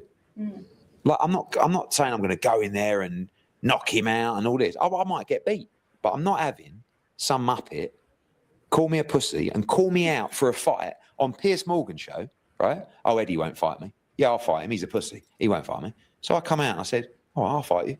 Done. Like, we've had offers. 10 million. 20 was the highest each, right? We'll get 30 easy. It's massive. And now he started coming out saying, oh, well, we're bums. I'm like, well, we've always been bums. Like, well, that's not the point, is it? You called me out for a fight. I accept. And now he shit himself. So it's end the conversation. So his tune is changing. He's realized, like, Dana White don't want the smoke. We need to push for that fight. Dana White versus Eddie Hearn. Listen, I say we put that fight on as the co-main of Xander versus Boots. Let's do it. That'd be a main event. That'd be a main event. That's fine with me. That's no co-main. That's a main event. Who's gonna pay them $20 million? That's wild. But you know what? Turkey's gonna pay him for. But you know what? You will have like UFC fans. Like that might be actually pretty wild. That's I'm telling you right now, that would be a real big event, yo. People that support, Dana White, people that don't like Dana White, all the UFC people will probably be on Eddie Hearn's side. All the boxing will be watching. All crazy. Everybody a part of that. I know Dana White. Everybody part of that lawsuit gonna be on Eddie team. He gonna have all his sparring partners. That arena gonna be packed. That arena gonna be packed. Hey, I ain't gonna lie to you. I might have to roll up to that one. I might have to go see that. We had MMA guys lined up to help Eddie spar. They like, no, let me tell you how you hurt. Let me hurt you. Hey, Dundrick, you gonna go to the fight now? You gonna go see Eddie? Hey, I'm gonna be in there. I ain't gonna lie to you. I'm like, oh shit. That sound lit. Don't Dundrick, that sound lit. Y'all bugging. That shit sound lit here. 2 men headlining a boxing event? No, I said the co-main. They can't be the head. Come on now. They can be the co-main. They gonna be the head. Yeah, they can be the co-main. Dana White's bigger than Boots and Xander. I'm not paying. He's fatter. He's fatter than Boots. I'm not. Dana's not that big. Dana's like 5'8", 5'9". I'm not paying for them as headliners. No, he's 5'10". He's 5'10". Oh, yeah. But they Yeah, talking about getting paid they're 20 bigger million. though. Oh no, I'm not paying. No, But they're I'm not bigger paying. than I'm not Boots paying like and Jagger. $79.99 for that. But I will say this: No, I'm going. like Eddie Hearn is like a heavyweight. That's a big man. Oh, is he? How big is Eddie Hearn? Eddie Hearn is only a little shorter than AJ. I was about to say Eddie Hearn's like 6'3", 6'4". Yeah, he's like but 6'4". I've seen Eddie hitting the speed bag and stuff. He don't look too bad. I And mean, he definitely got muscles. You ever seen him on the he does those commercials. You ever see, not the commercials, but he does those magazines and stuff. You ain't see him? Eddie kind of I seen him. He was on the cover of Men's Health. Yeah, that's what he's not a fighter. He don't have the instincts of a fighter, but he does have the size. Like he would be a heavyweight, definitely. Man, I'm telling you, he get in there, go in there, spar with Boots, go in there and spar with. I'm sure his fighters will help him out. I think Dana White might sleep Eddie, man. Hell no, Dana White might I think get Eddie will get tired. in the ring, but I think Dana. I don't care if I go in and get knocked out. I'm just in for the experience. Do you know what I mean? But if he goes in and I batter him, right? Then he's probably thinking this won't be good for my PR. I'm not bothered about PR. I just want the banter. I just want to go. I want to train for 10 weeks, right, in Valencia with AJ and Usyk, and then I want to go in and I want to just experience that moment. That's what, and make a few million on the way. But what a buzz! Yeah. I'm in it for the buzz. But you called me out. I accept. So what are you going to do now, pussy? Because that's what he keeps calling me. Who's the pussy now? So it's over. It's over. He keeps poo-pooing it and belittling it, but he shouldn't have called it on in the first place. Hey, Eddie not playing with him. The way he said that was so funny. They are fighting. First of all, they are fighting for Turkey's honor. Do y'all remember when Eddie fight for Turkey's honor? Oh my God, that's exactly what Do y'all remember when he did that interview? He was like, he doesn't know how to be quiet and listen and take. I do. He doesn't know how to do. I do. Like they was like, he was it's so embarrassing. Like, you know what? They've been better off. Listen, they just be out here just embarrassed. Y'all tripping. I would see that fight. Y'all are bugging. I was damn.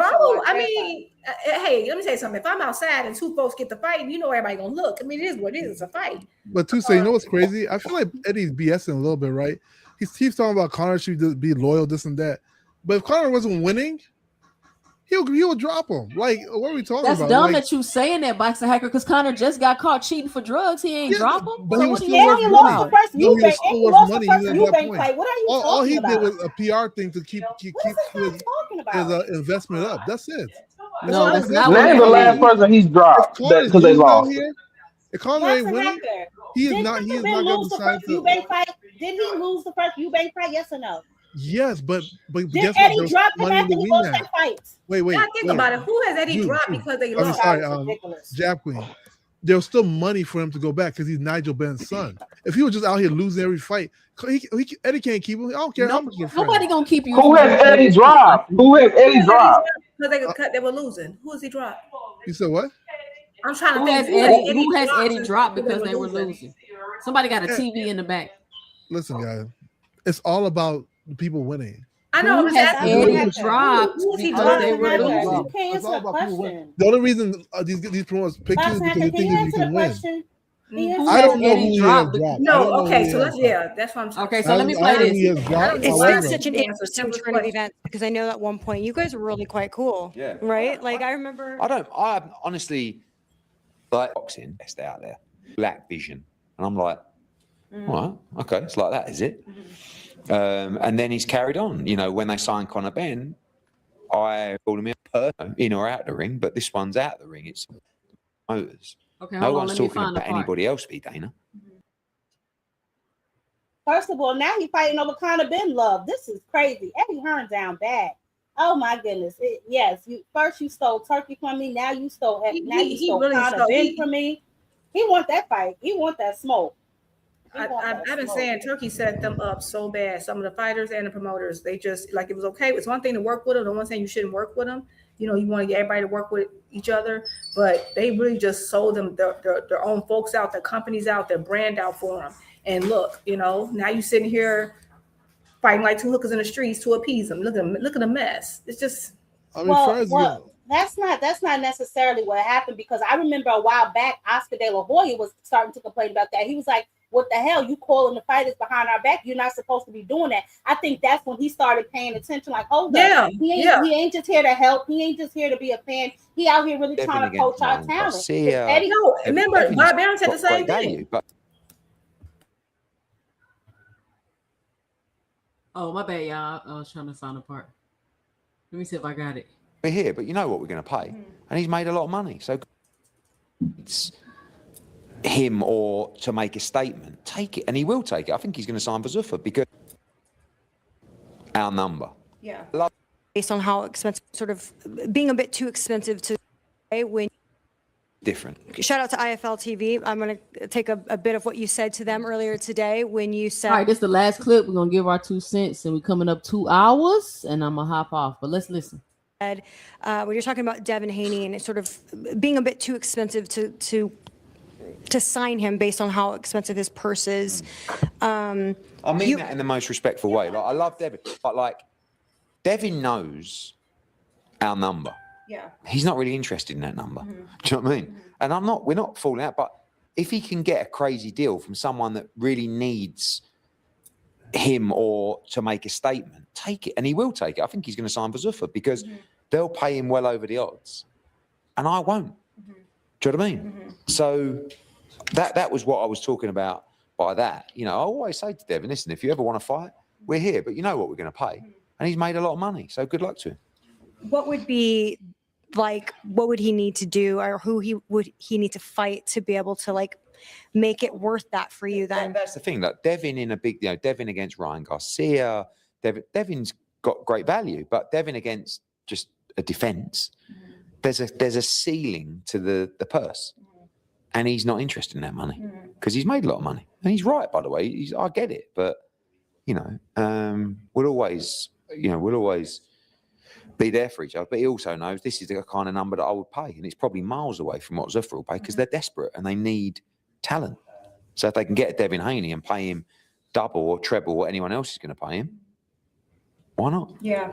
Always good to be in Las Vegas. Got a bit of a mad 9 shows in 9 weeks.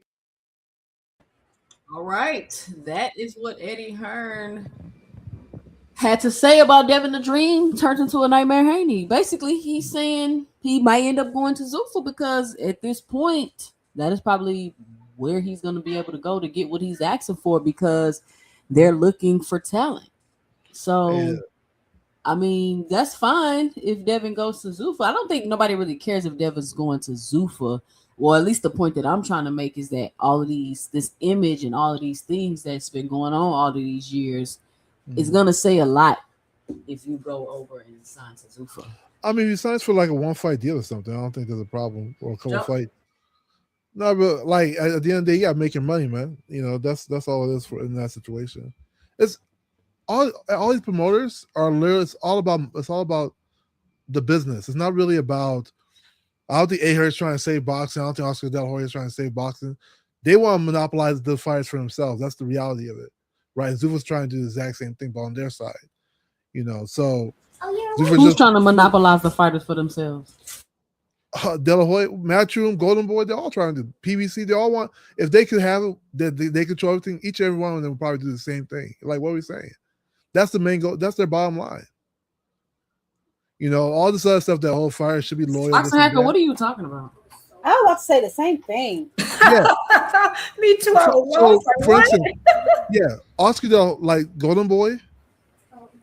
They don't like the fact Zuffa exists. Nobody has ever tried to monopolize the whole thing. That's the bottom line of each promotion. Let me know what I can go to soon. That's literally the bottom line of each promotional company. You don't think they want all the main fighters for themselves? Like, do you think they like the fact like they have to split amongst other promoters? Yes, they do. Like that's why they have a problem with what's going on. Go ahead, Jack. No, they don't. So I want to just basically keep the conversation where we ended it with the Eddie Hearn comment regarding Devin Haney, because I spoke about this last night. So here's the thing, right? With Devin going over to Zuffa, because I thought about it too. I was like, dang, what is Devin going to do? He hasn't been in the ring since November. We saw how the things with Rolly unfolded and how Rolly pretty much outed them.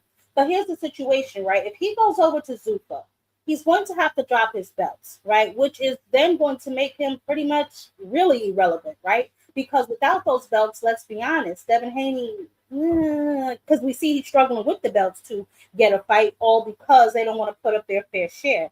My problem with Devin Haney is they run around here like they are some big cash cow, like they are really, what's happening. And the fact of the matter is this: they want the profit, they don't want the bill. We see that with the Rolly situation, right? They were supposed to put up 50% and then, split it 50-50. They did not want to do that. They want somebody to pay for the entire event like they are employees, when really boxers are supposed to be independent contractors. So they really don't want that. So even if they did go over to Zuffa, they're going to be in the same position because they don't have a lot of boxers over there for them to fight. And if you were going to fight Richardson Hitchens, hell, you could have just did that over here. But you're going to have to drop your belts. We see what happened with Jao Opataya. We see what just happened with Richardson Hitchens. So Devin Haney is in an extremely unique position, and I cannot wait to see what they make of it. And who have y'all seen to go for and sign a one-fight deal? And the WBC, what belt he got? The WBC is not going to sanction a fight at Zuffa. So he's going to have to. They're not going to sanction it. It's going to be something out of that.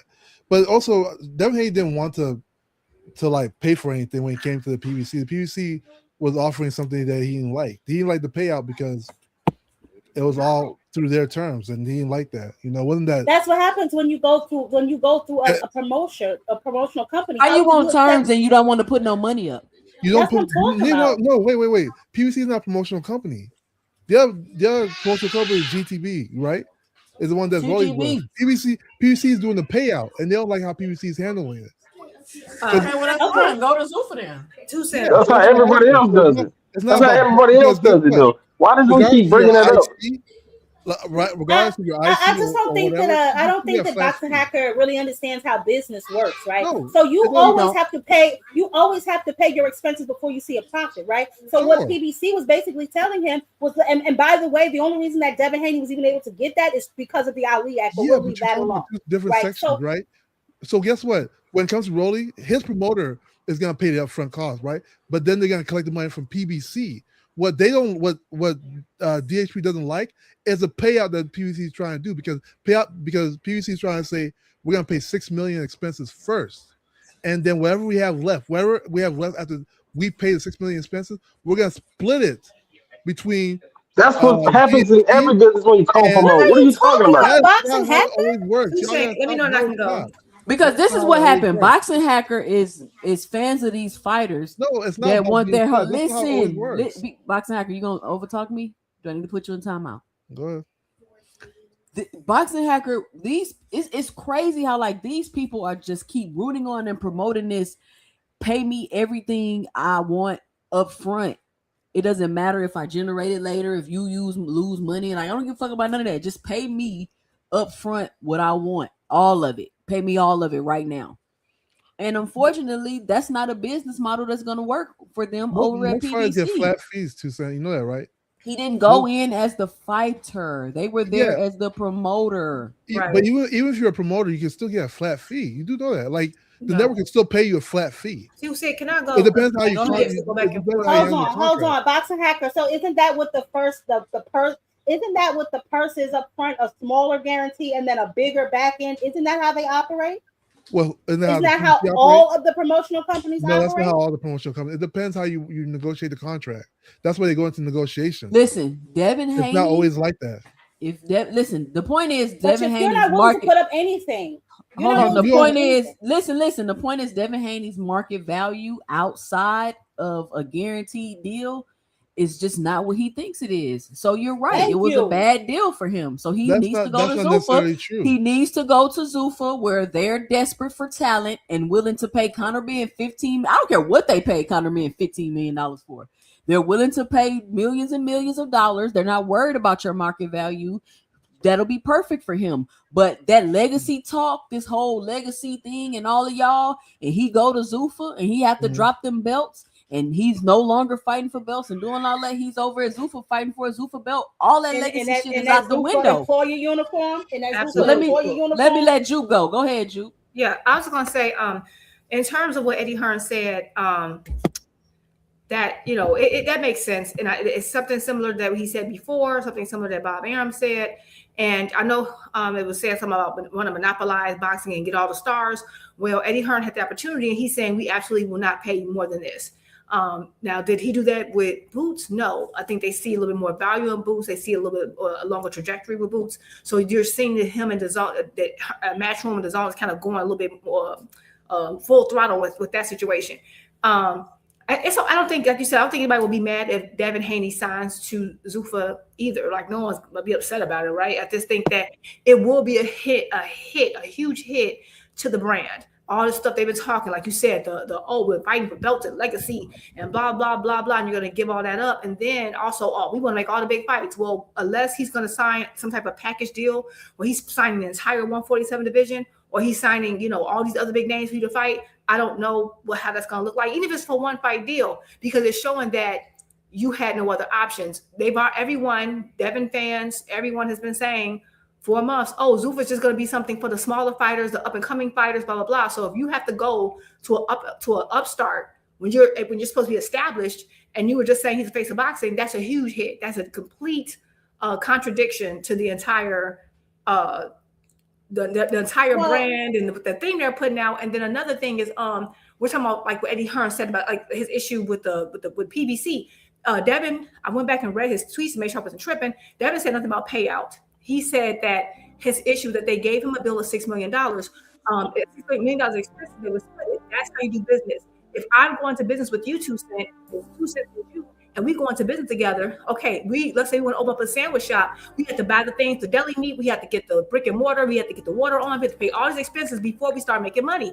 And those expenses would be split down the middle because DHP wants their name on the marquee along with TGB Promotions. So I can't have Jupe Enterprises on the marquee, but then tell 2 Cent, oh no, you have to pay for everything. That doesn't make sense. You're trying to come and step with the big bosses, but you ain't got the boss money. You got to pay the cost to be the boss. And they're showing for the up team time, they want to be the boss in name only. When it comes to deed, when it comes to putting that money up, the money talks, bullshit walks. They ain't got it. That's the problem. All right. Cook Juke, hold on. Listen. If you in the building, punch that like and subscribe button. If you're listening to the replay, punch that like and subscribe button. Y'all know it's Sunday, the review show. Y'all know this is a short show. Check it out. If you have not checked out my latest video, go watch it where I explain I break down and unpack this whole Devin Haney situation. Boxing Hacker for sure. You need to make sure you go watch it and take notes. I break it all down. You guys are confused, man. I break it all down. So y'all go check that video out. Make sure you leave a comment, hit the like button. We're gonna go around the panel, give everybody 90 seconds, let them get their final 2 cents off. We're gonna start with you, Boxing Hacker. What's your final 2 cents? What you got for the show? Yeah, I think everybody's confused, right? Like both companies, both promotional companies, Devin's promotional company, Rolly's promotional company are going to pay in advance. Like they're gonna pay for the fighters' fees, all that stuff. What they're talking about is the money they're gonna get back from the event, which is gonna come from the PBC. And what they don't like is how the PBC split, because he's not talking about Devin Haney, the fight, he's talking about the promotional company. He don't like as a promotional company how you split up the money. They don't like the fact that you gotta pay $6 million in expenses and you guys control all the books. How can I trust that the numbers you're gonna give back are actually the accurate numbers? And now after that, they have to give you the accurate numbers. Yeah, but they control it all. They control it all. That's the difference, right? What are you talking about? It's not like an open book somewhere. They control it all. Yeah, I have to give you the accurate numbers. I'll just give you a number. How do you know it's not accurate? How do you know it's not accurate? You think you're not this dense, Boxing Hacker. But that's the reality, though. That's the problem. That's why Terrence Crawford had a problem. That's why Devin Haney had a problem. That's the reality. Look at who you're naming. You're naming people that don't create their own revenue, Boxing Hacker. That don't create their own. Where's revenue come from? It comes from people watching them fight. Let's not pretend. Like what's happening here is the fighters are selling the fight. Not people. People are not just gonna watch a fight. It's PBC watching the fight. They want to see the fights. The fighters fight. The fighters create the revenue. Yes. And what they don't like is, hey, we feel like we're more popular than Rolly. We feel like Rolly hasn't sold up to even 2 million. But yeah, you're saying you're gonna take 6 million expenses. Like the math doesn't actually make sense when you explain it that way, right? If Rolly hasn't made up to 2 million, and y'all taking 6 million expenses, right? And I know I've made more than 2 million. Like the projection should favor me more. And not to mention the books. Even though you're supposed to give me all the numbers, you control it. You can give me any number you want, and how can I say you're lying?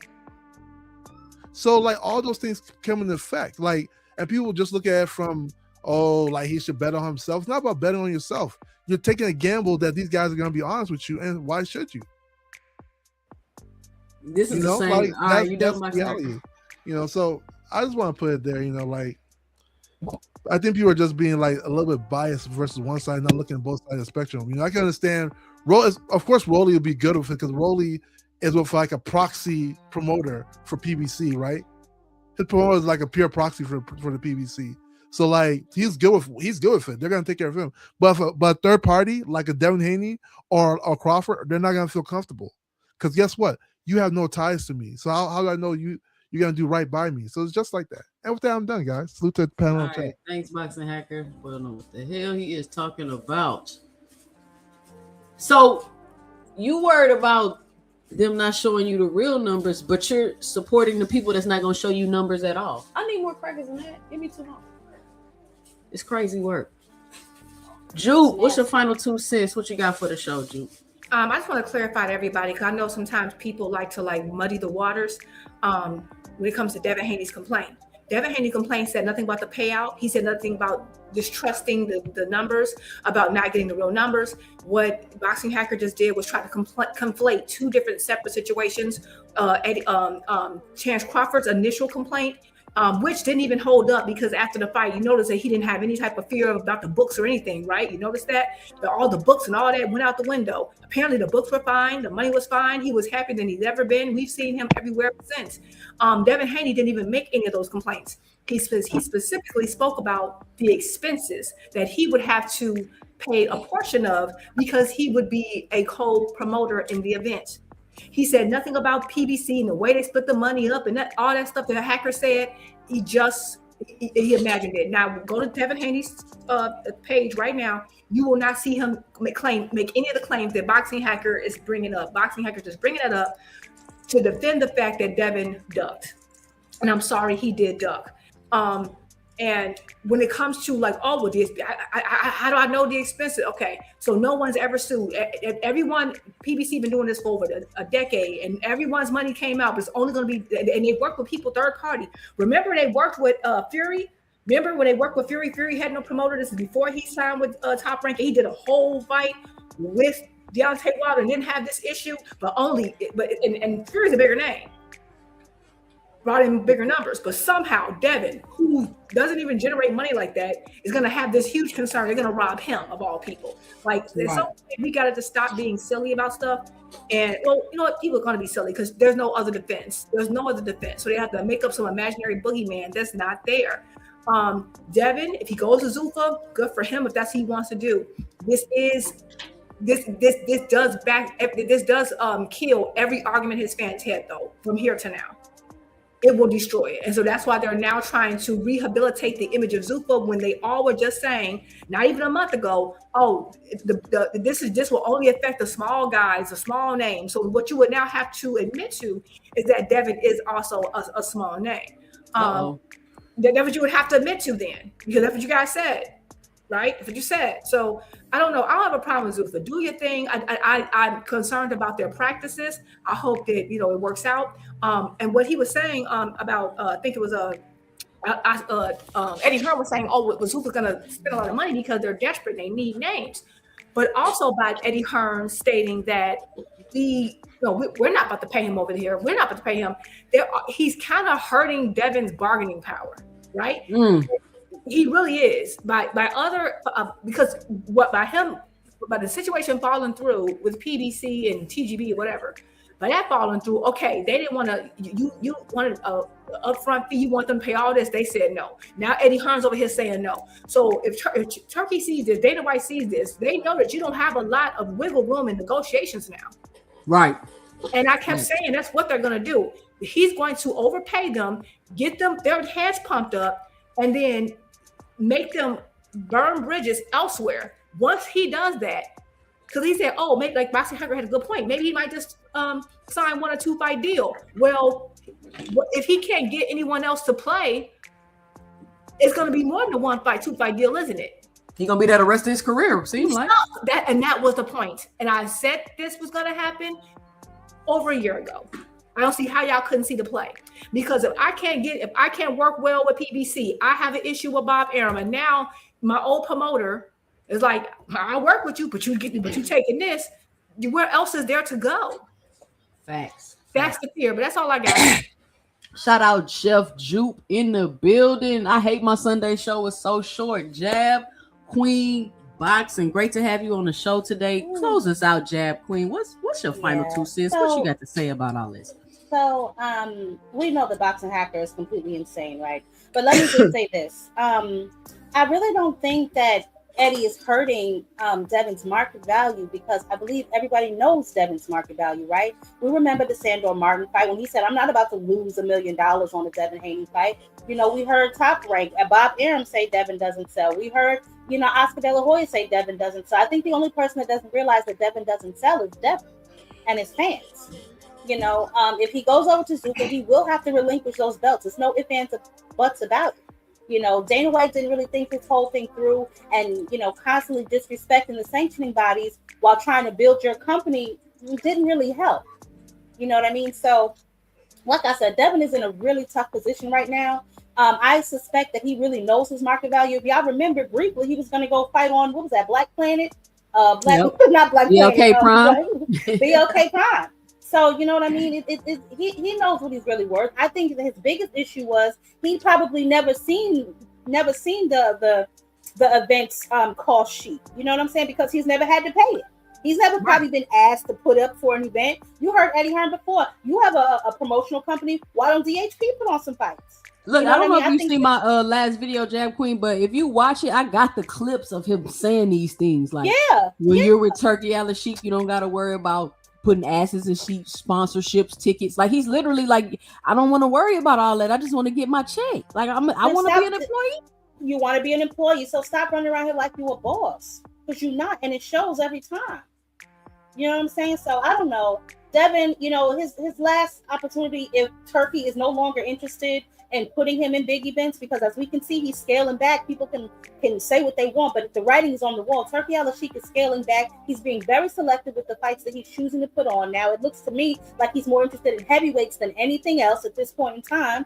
So, who knows what Devin's going to do? It's been since November, and you ain't been in a fight yet. You had a couple irons trying to cook, but nothing really panned out because you want to get overpaid. Your market value is your market value, boo, and you ain't really that. So, and I guess unless he's gonna willing to wait for Turkey Al-Sheikh, go on over to Zuffa, put that uniform on, and get to work. Drop that belt. He's gonna have to drop that belt and go get his shine box. And he got the WBC at that, Jab. Oh, they can't wait. You see, I don't know if you seen Mauricio Suleiman. I played it yesterday. He is still big mad about Terrence Crawford not paying that $300K. He was on. He got away. Yeah, he did. He got away because you know what? They didn't have to sanction that fight, Jab. People don't care about corruption when it's for their favorite fighter. Yeah, they don't care that Terrence Crawford got ranked up to next to fight for the undisputed at 168. He ain't never fought in the division. He's skipping over other people. They don't care that the sanctioning bodies did that. They don't care nothing about that corruption because it favored Terrence Crawford. But when it's time for Terrence Crawford to pay his sanctioning fees, and all of a sudden they corrupt and all of this other stuff. No, y'all didn't have a problem when they was being corrupt to get Terrence this fight.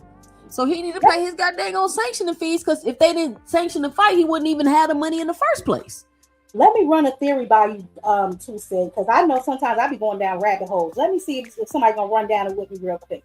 I suspect, right, that the reason that Shakur wants to fight Maritala at 135 for the IBF and not wait till Maritala comes up to 140 is because he's trying to put himself back in some sort of conversation for a tank fight, right? Because you're at 140, you done fought and beat Tio. Now, we already know he's playing with the Blood Crawford playbook, right? You done fought and beat Tio, but now you don't want to be at 140 at all. You don't want no type of 140 smoke. So you looking at the landscape of who I can cherry pick to get me another belt. So boom, Maritala, because I saw that tweet he put on Instagram on X2 when Robert Garcia was saying, we'll go up to 140. And he was like, no. I said I wanted to fight him at 135. Why would you go to 140? Bruh, that's where you are. I think that he wants to tuck himself back at 135 But I think Tank going to 140. So he listen. If not to cut you off, but if Tank goes to 40, then that would mean the opposite, Jab. But I don't know if Tank's going to 40. We don't. When he fought Mario, who did he fight at 40? He was like he didn't like it. I don't think that Shakur wants to fight Tank, to be honest with you. Well, he doesn't. But I'm telling you, he wants to go back to 135. He doesn't really want to be at 140. Which was like, then why did you take T.O.'s belt? Yeah. That's what I said. Why would you go be a champion why would you go be a champion at a division you don't want to fight in? The same thing Bud did. You went and got, is it because it was a lick? Belts from Canelo just to drop them and now they scattered? Like, that was dumb. So Shakur just went to hit a lick. He seen the easy, but I don't know. Listen, we're gonna talk more about Shakur on Tuesday. Tuesdays after dark. They came to me with a list of expenses of $6 million. Let me read this from Boxing Hacker. Shout out Boxing Hacker with the $10 in the super chat. He says they came to me with a list of expenses of $6 million, and I make my first dollar after the $6 million is allocated.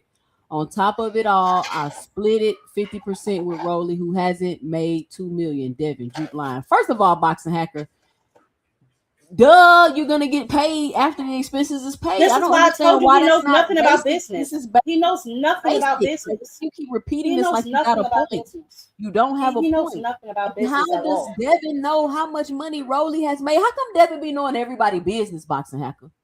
How come Devin be knowing everybody business? How he know how much Rolly got paid? That shit just don't even make sense. Like, y'all can keep making up all the excuses y'all want. I get it.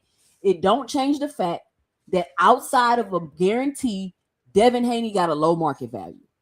Yep. And that's just the truth. That's just the facts of it. And that's okay. And if Zuffa is what's best for him, then that's fine. Zuffa is what's best for him. So he can give up all his legacy and go over there and fight for the Zuffa belt trophy. Kudos to him. That's good for him. Like, listen, all I'm doing is pointing out the facts. That's it. I'm not hating on the man. I'm not sad. I'm not I don't care. It's not a concern. I'm just pointing out that the legacy obviously was never really that important. That's the only point that I'm trying to make. But thank you for coming up here, Jab Queen. Of course. Thanks for having me. Shout out to you. When you go live again next? This week, probably Thursday. But I'll be dropping videos all through the week. Okay. Y'all check out Jab the Tierra Brown video. She has a problem with Alicia Baumgartner. I gotta go watch that interview and see what her problem is, child. I don't know what's going on here. Who is Tierra Brown? Tierra Brown. She beat Scott Nicholson for the belt. Oh, yeah. Okay. Yeah. Oh, they beefing? All right. I don't know. I gotta watch the interview. She said some unspoken stuff. She did an interview In the Ring with Christine. So I gotta go check it out and see what's going on. All right, Jab. Shout out to you and keep the videos coming. Yes, sir. Good night. All right. Good night. Jupe say bring her up for 2 seconds. 2 seconds. What you got, Jupe? Hey, I was gonna say that Hacker really just posted what I said. He actually proved my point. I said that Devin's complaint had nothing to do with the books and if they were going to pay out and if he trusted them to pay him out and that's what he said. And in that tweet that he just copied Devin's tweet, it doesn't say anything about him being distrustful of the books and all that. It says nothing about that. It talks about the expenses, which is what I said. So he says, I think he thinks that everyone has a short memory and didn't hear what I said and didn't hear what he said. But his super chat literally proved me right. It was about him not wanting to pay his portion of the expenses as a co-promoter. And that's what he just said. They will have to pay $6 million. Yes, that's what you do as a promoter. Your job is to pay for the event. But he noticed in with your super chat, you don't even mention him saying he don't trust PBC or PBC's payout and how they're going to have the books. He said nothing about that. So you just proved my point. So just stop it. I didn't lie. And thank you for proving my point. I really appreciate that, Hacker. You have a good day. Thank you for everybody that joined me today. Shout out to everybody that came on the Boxing Hacker. What do you want? Oh my God. I gotta go, Boxing Hacker. I got you. Yo, Juba's lying too. All right, I gotta go. Shout out to everybody. Thank you for joining me. Y'all, Jupe and Hacker, y'all can hash that out next time I'm live. Y'all know when that is, Tuesday after dark. Hey, it go down Tuesday after dark. So I put y'all on the Summer Jam screen and y'all can go edit. But facts are facts. Be sure to punch that like and subscribe button if you haven't already. Check out my latest upload. Make sure you leave a comment and hit the like button. If you're listening to the replay, let me know and drop it below your 2 cents. Interesting conversation today. Shaqi 4 fight got me excited, especially since it's gonna be here in Houston, and I plan on attending.